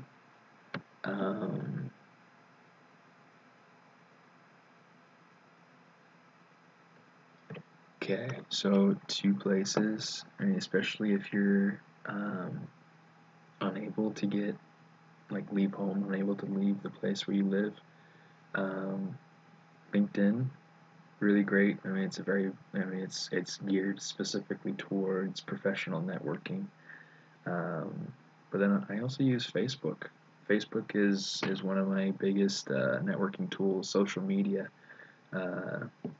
Find people that do what you want to do and reach out to them. Bug them until their ears fall off. I don't know. Do whatever you need to do to be able to contact people. LinkedIn is great, and then Facebook is always great. So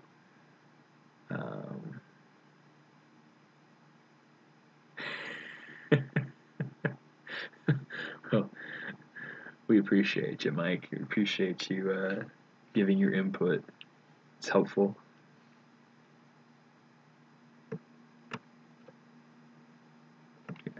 So far, nah, it's helpful. Let's come in here. Let's get this.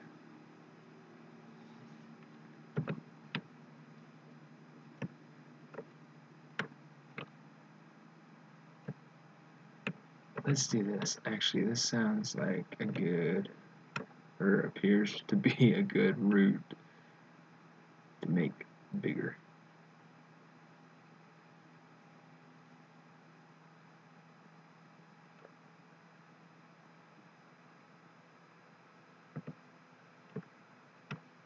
Let's see. Let's take this green one.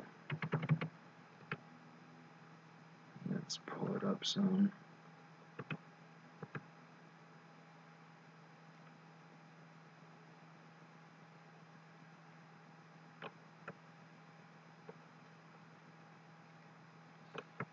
Where is it that you work, Mike? I can't remember. You're not one of the Bethesda guys, are you?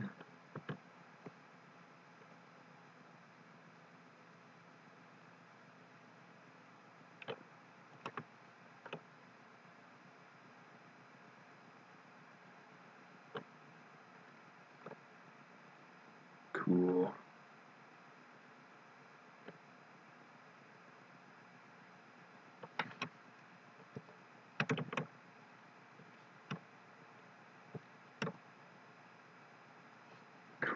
Cool.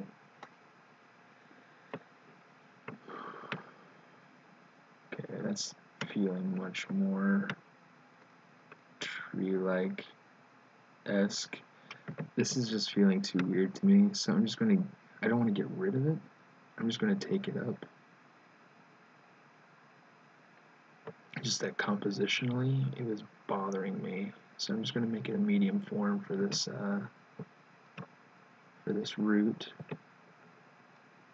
Let's pull it off to the side. You're welcome, by the way. Well, it's not me.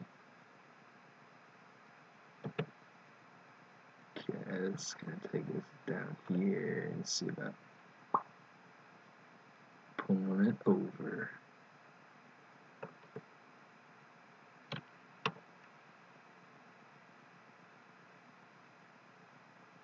Wow. So have you been over there at ZOS for ever, or like where were you before that?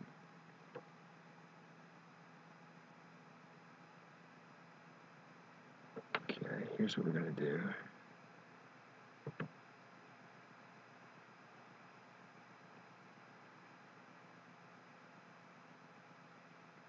Yeah, recently everybody's expecting you to specialize, but still expecting you to wear maybe a couple of different hats.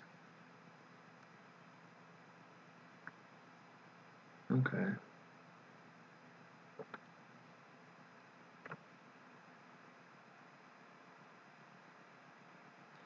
That is wild. I'm not sure if I've even played 16 published titles.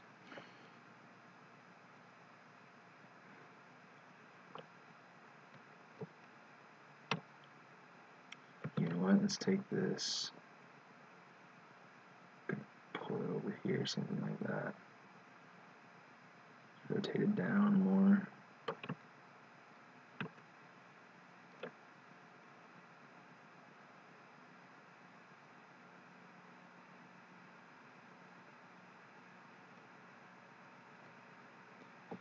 Yeah, I mean it's funny because like I know a lot of people. Some studios will go through and they require you to play. I don't play. I used to play when I was growing up. I loved GoldenEye, 007. I really loved. Gosh, what else did I like to play? I loved Super Mario, Mario Kart. I had an N64. Long time ago, I had an Atari with Pong. That was awesome. Friendly reminder to save. No, I don't really play anything these days. Oh shoot.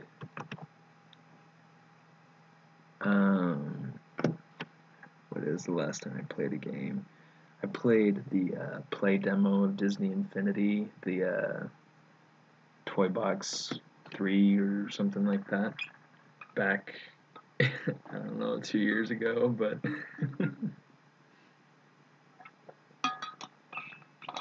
shortly before they canceled it, actually. It's kind of funny.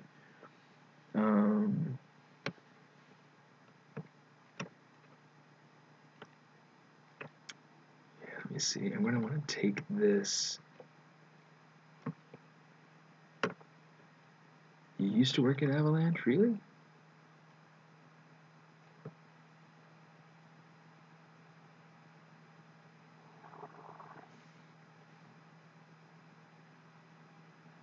Yeah. Yeah, Shane's a good guy. He's one of my best friends, too.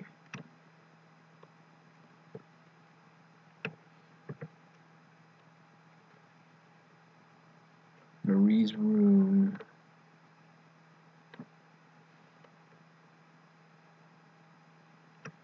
It's funny because like the game that I worked on when I was at Avalanche, I don't think it's even been announced yet. I haven't heard anything about that stinking project. I'm just like, okay, when can I talk about it? When can I find out more about what's going on?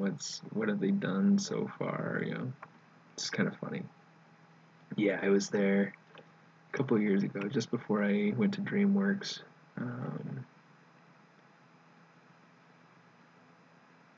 Yeah, it was a neat little experience. I mean, it definitely got me to try something new. Yeah, Ryan Wood is a total stud. Oh my gosh, so cool. It was so funny that I had no idea, but he actually spent time living on a fishing boat in Alaska. And when I found out about that, that was wild. That was something else.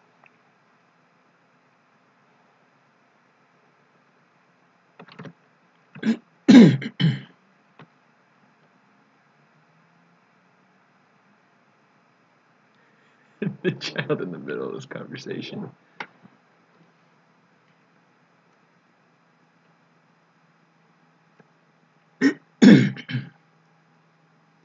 It's good to have you around here though. So so don't go anywhere, Bella. You're wanted here. Jewish Impact Films is back. Yep, and the environments are back too. Thanks for saying something last week. I mean, it's because you said something. We were able to come up with a really cool theme for for the project. So, you know, are you talking about Todd? Oh my gosh, the one that's down at like White Moon Dreams or something like that now. Harris, Todd Harris.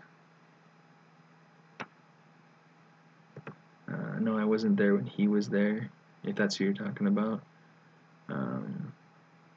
Although I almost went to go work on a project with him after he came down here to California, so.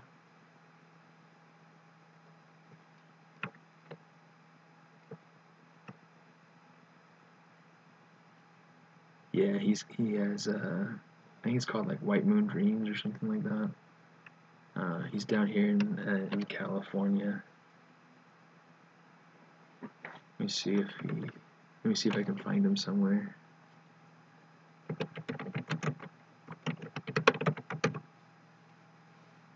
Yeah, White Moon Dreams.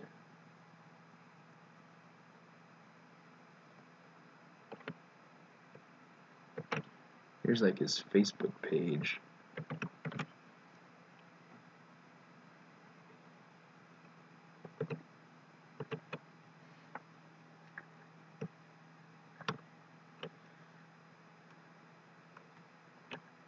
Okay, so now we've got this going on. We've got a tree coming into it. This would probably be, let me see, at some point we're going to want to add, maybe we can add like a wintry brook kind of coming down here, and then as it comes, I'm wanting us to turn to desert right here, kind of around this point, and so there'd be like a light and dark point, the light where the desert is, and then the dark kind of in the shade of the forest and the trees kind of going back, and you see there's kind of like this transitionary point.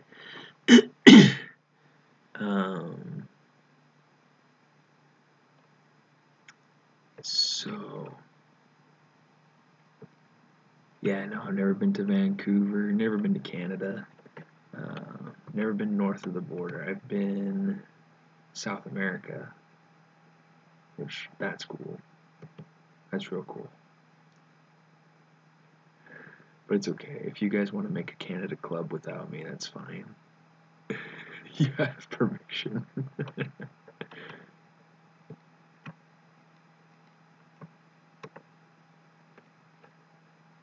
Let me see.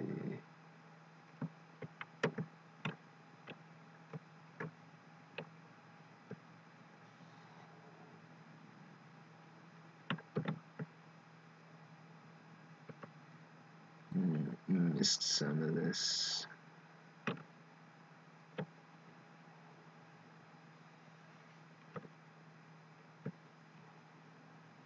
make sure we got that. Okay. Did I get it all? Yeah, it looks like it.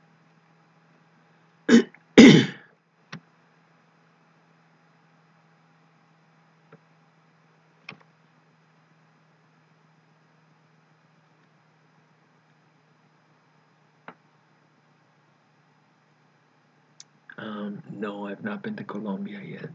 I'd love to go to Colombia. Eat some arepas, you know.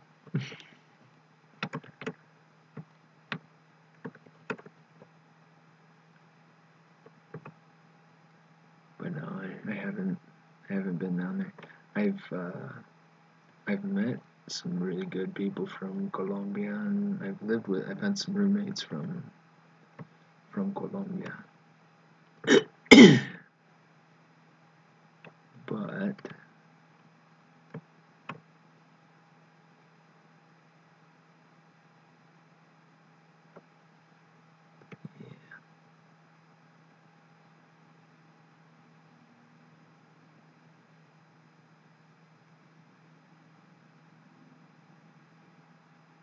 arepas.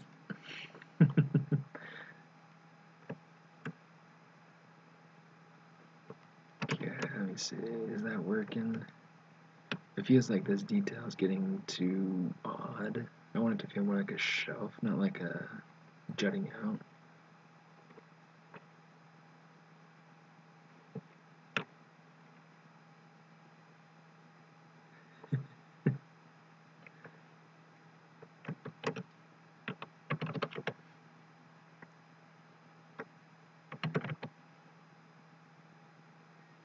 No, not at DreamWorks anymore. I'm at Walt Disney Imagineering right now.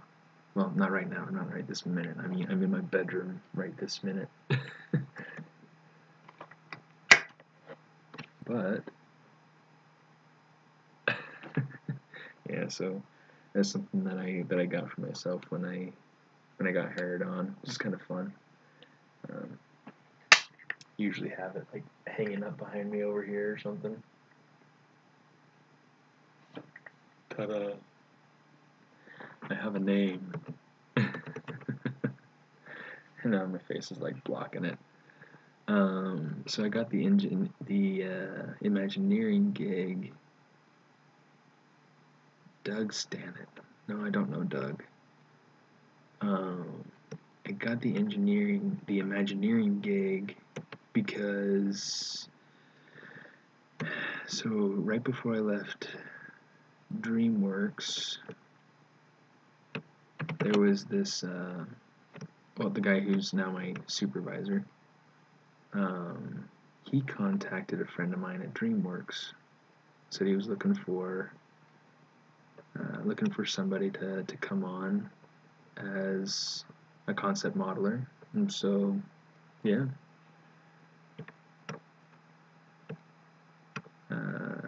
It's been a pretty cool experience so far. I've been there since September, and they seem to like me, so hopefully I'll stick around for a good long while. I don't want to look for work anymore.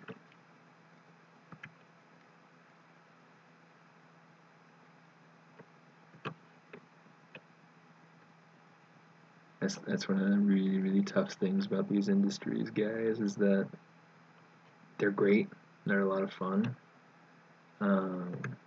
It's great to work in them, but it's really exhausting if you have to be looking for work all the time. And so one of the things that I always recommend is trying to find either ways to be able to create passive income, teach classes. I teach classes on the side, a lot of classes. One of the things that I try to do pretty regularly too is you create like brushes for ZBrush or base meshes or things like that, tutorials. You put them up on Gumroad, and yeah, it's gonna be kind of cool. You put them up on Gumroad or on CubeBrush or on even ArtStation now. You can do stuff like that if you have your pro account.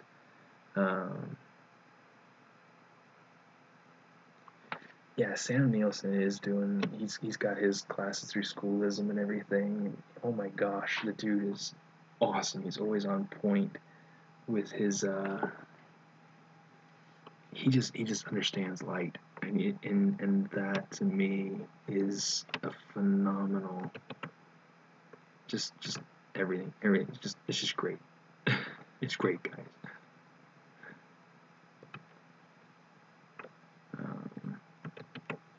Really key for concept.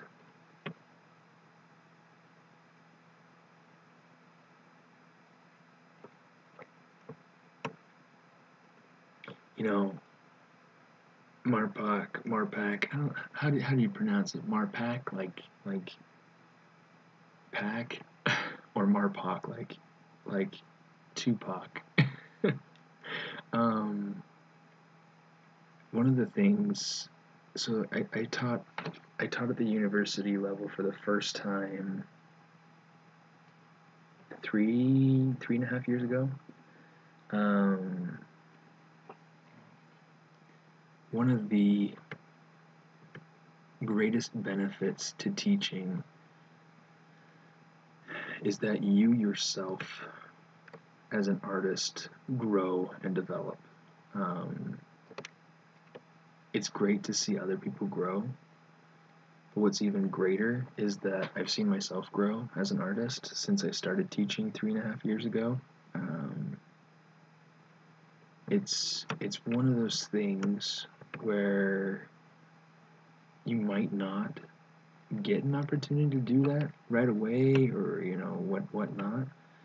But what's really cool is that you do have the opportunity to be able to teach. Like if you look up Danny Mac on online, he's got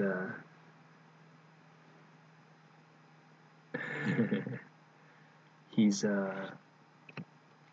he started off just doing tutorials, just doing little quick tips and tricks, and he does an incredibly stellar job with it. I love watching his tutorials, and I get a ton out of it. But I would say, go through, if you feel like you've got things that you have to contribute, do it. I think that's one of the greatest and easiest ways for us to grow as artists, is to share what we have. So for me, like going through and looking at these sorts of activities, these sorts of exercises, this helps me a ton. I don't know if it helps you at all. It helps me a ton.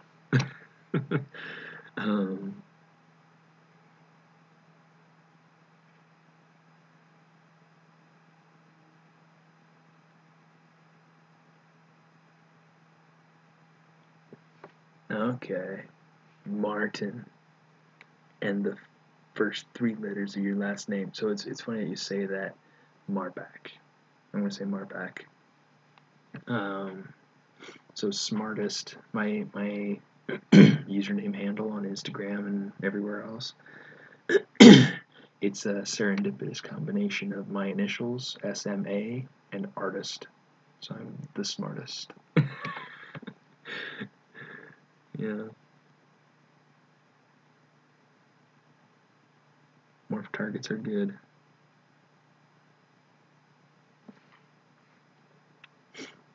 Yeah. Yeah, build up to it. I mean, it's, especially if you feel like it's a hard thing for you, kind of branching out and reaching out and sharing. You're giving of yourself. You're sometimes it's getting over that fear of the kids on the playground are going to laugh at me because I said something stupid. I do that all the time.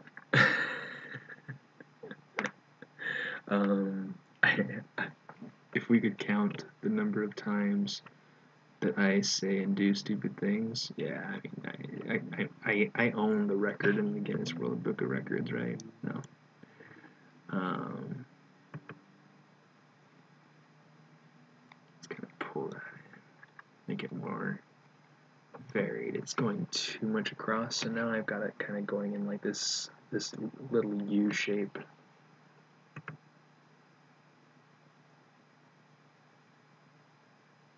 Yeah, Danny Macdison tutorials on YouTube. It's fantastic. Also from Scotland. We've got a lot of Scotland people kind of being brought up now. Going to cons, it's a great way to be able to connect with people. Especially if you can make it out to the ZBrush Summit. I mean, the ZBrush Summit is fantastic. I mean, there are a ton of people that go through and that they will specifically not go to any cons all year, just in interest of going to the ZBrush Summit. It's just wild.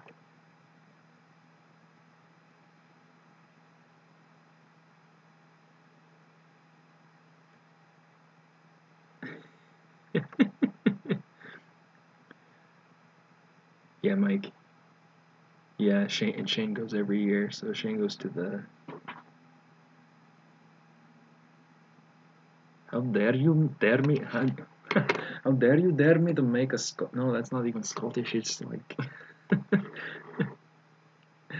I'm bigorra. I'm just I'm lost without my Scottish accent.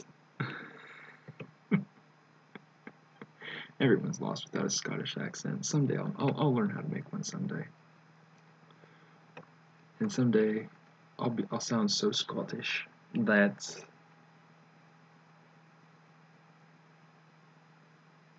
it's funny. Someday I'll sound so Scottish that Scotland won't know what hit.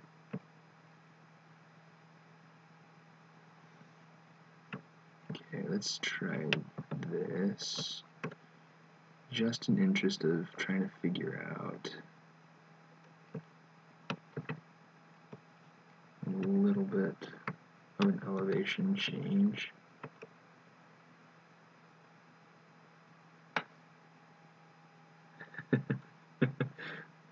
Everybody's Scottish by heritage. No, I'm just kidding.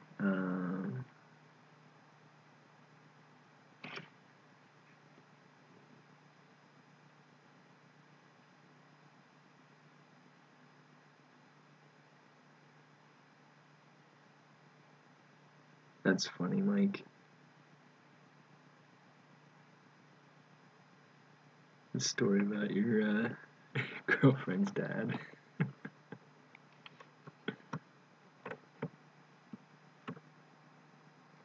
Kind of even that out some.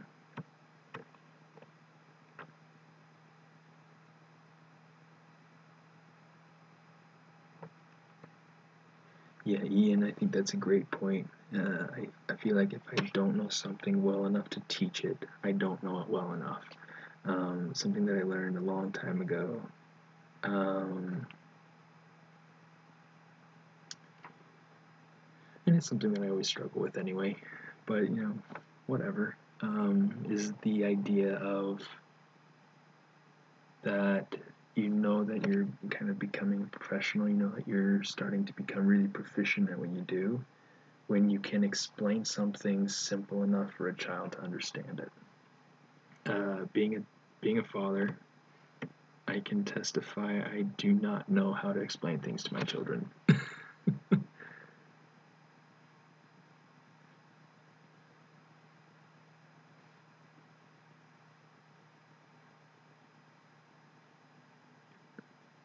Oh, I lost track of.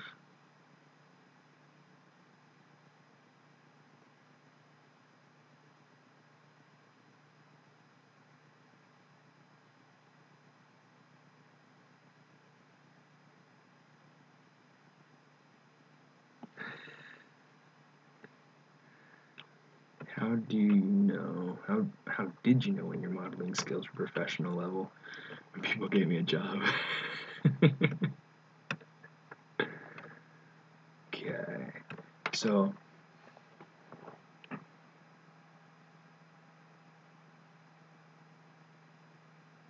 thy Carls again.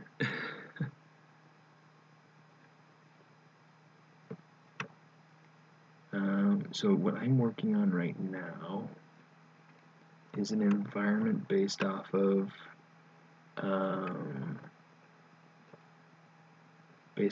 a prompt that I gathered from my Instagram followers pretty regularly. I go through and I try to involve my followers in kind of a decision-making process of what it is that I'll be working on in my stream. Part of which includes whether or not what I'm doing is working out. And fortunately, last week on this stream, somebody was kind enough to tell me that they felt like I needed to change my direction a little bit. So I did. And so we're going back to environments and trying to make sure that we're doing something more environment related. Right now I'm laying out kind of a base for an idea for Candyland, Brazilian desert.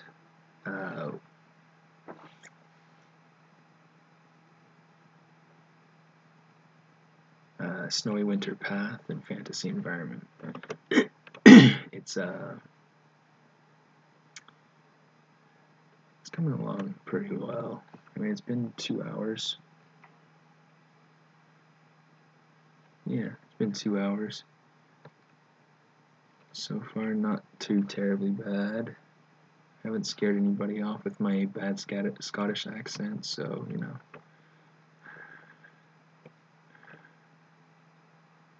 Let's see.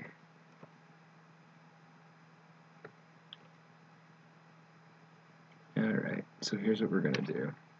I think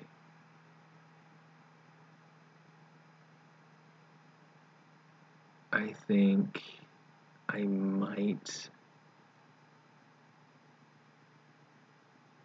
might call this good for right now. Let me see. I feel like I need to look up. I know I have a picture of it in my folder, my Candyland. In fact, it's funny. So my sister actually bought the game for us for Christmas. And it's like it seems like, okay, so Candyland looks like it doesn't have any actual. Well, it looks like it has leaves, but it looks like all the trees are actually candy canes. So that doesn't really, you know, a tree doesn't super work for me. But if I take this and turn it into kind of, you know, twisted candy, you know, we can totally make that work. Make it work and make it pretty.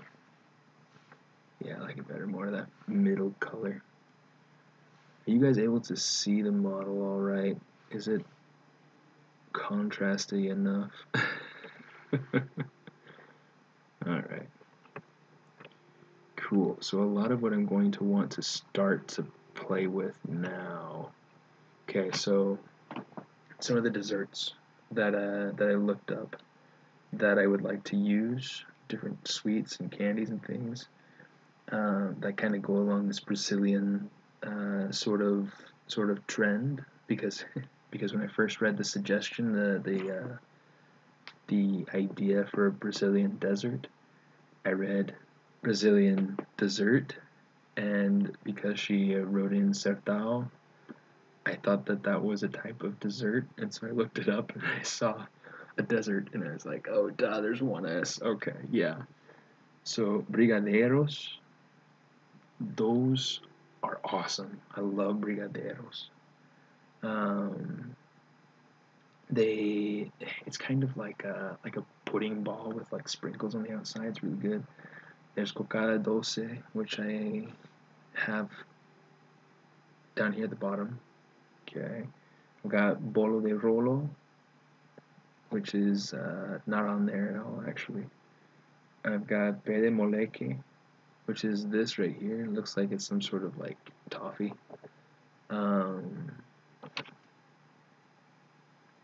Yeah, and then this is actually kind of a transitionary point inside of the desert, inside of the Sertão, where it's like between the desert and the mountain. So you can see, I mean, it's got this cactus here, and it's got some grasses or whatnot. So I mean, it's not completely desolate, but then the desert part of it actually has like cracked mud sort of texture. What? Cocada? What? It's Colombian? Well, and I guess the Brazilians have good taste. Okay, so let me go ahead. We'll save this. I don't need my deformation tab open. Okay.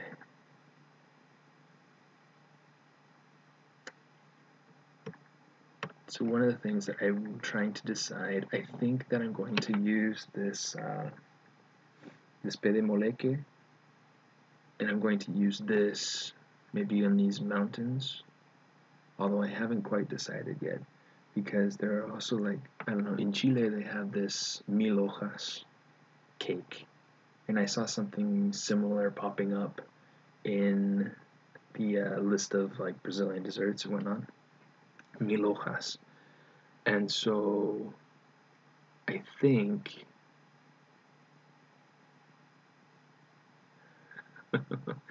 you poor guy. Oh gosh, Martin. Burned your thumb. Nasty blisters. Can't feel the difference between my pen buttons. Yeah, that's terrible. I feel for you, dude. I had a burn on my finger the other day and it was pretty terrible. In fact, it's still kind of residual. Yeah. Anyway, things I'm trying to look for now, like how to be able to make my cactus, or how to make, you know, just different little leaves and things like that, trying to figure out if that's something that'll be worthwhile, something that'd be nice, you know, whatnot. I don't know. We'll see. We'll just see. First world problems for having a stove.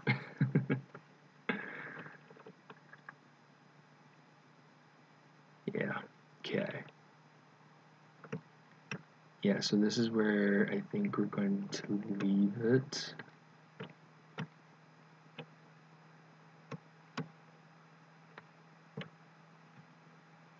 Now I'm trying to decide.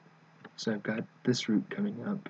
I'll probably need to make like a secondary route kind of coming up this way or something, but yeah, to remind you to be thankful. Because right now all of this is kind of moving in the same direction.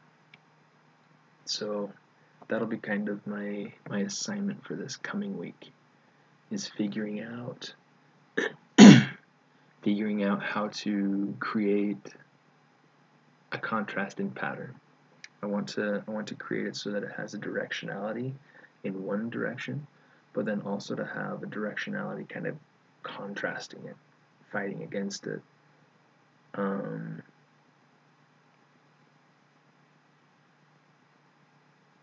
Unless I can go with it and play with it. We'll have to see. We'll have to see. We'll have to decide as we push further along. And we'll have to add more trees. So we'll have another tree kind of coming up right here, but we'll have it be more vertical. And then we'll probably have another tree up here, and that'll be more vertical with the roots kind of coming down over the top. So yeah, we'll have to see. We'll have to see. So yeah.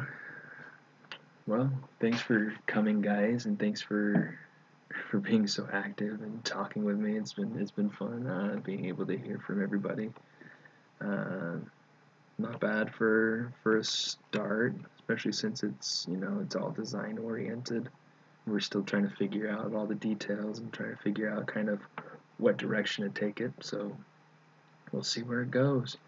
If you have any suggestions, feel free to drop in a line. You'll be able to find me. You can see my social media handles down below. It's easy enough to get a hold of me on Instagram or wherever you find me. And yeah, don't forget to tune in. There are lots of other awesome people on the stream. People that are like infinitely better than I am.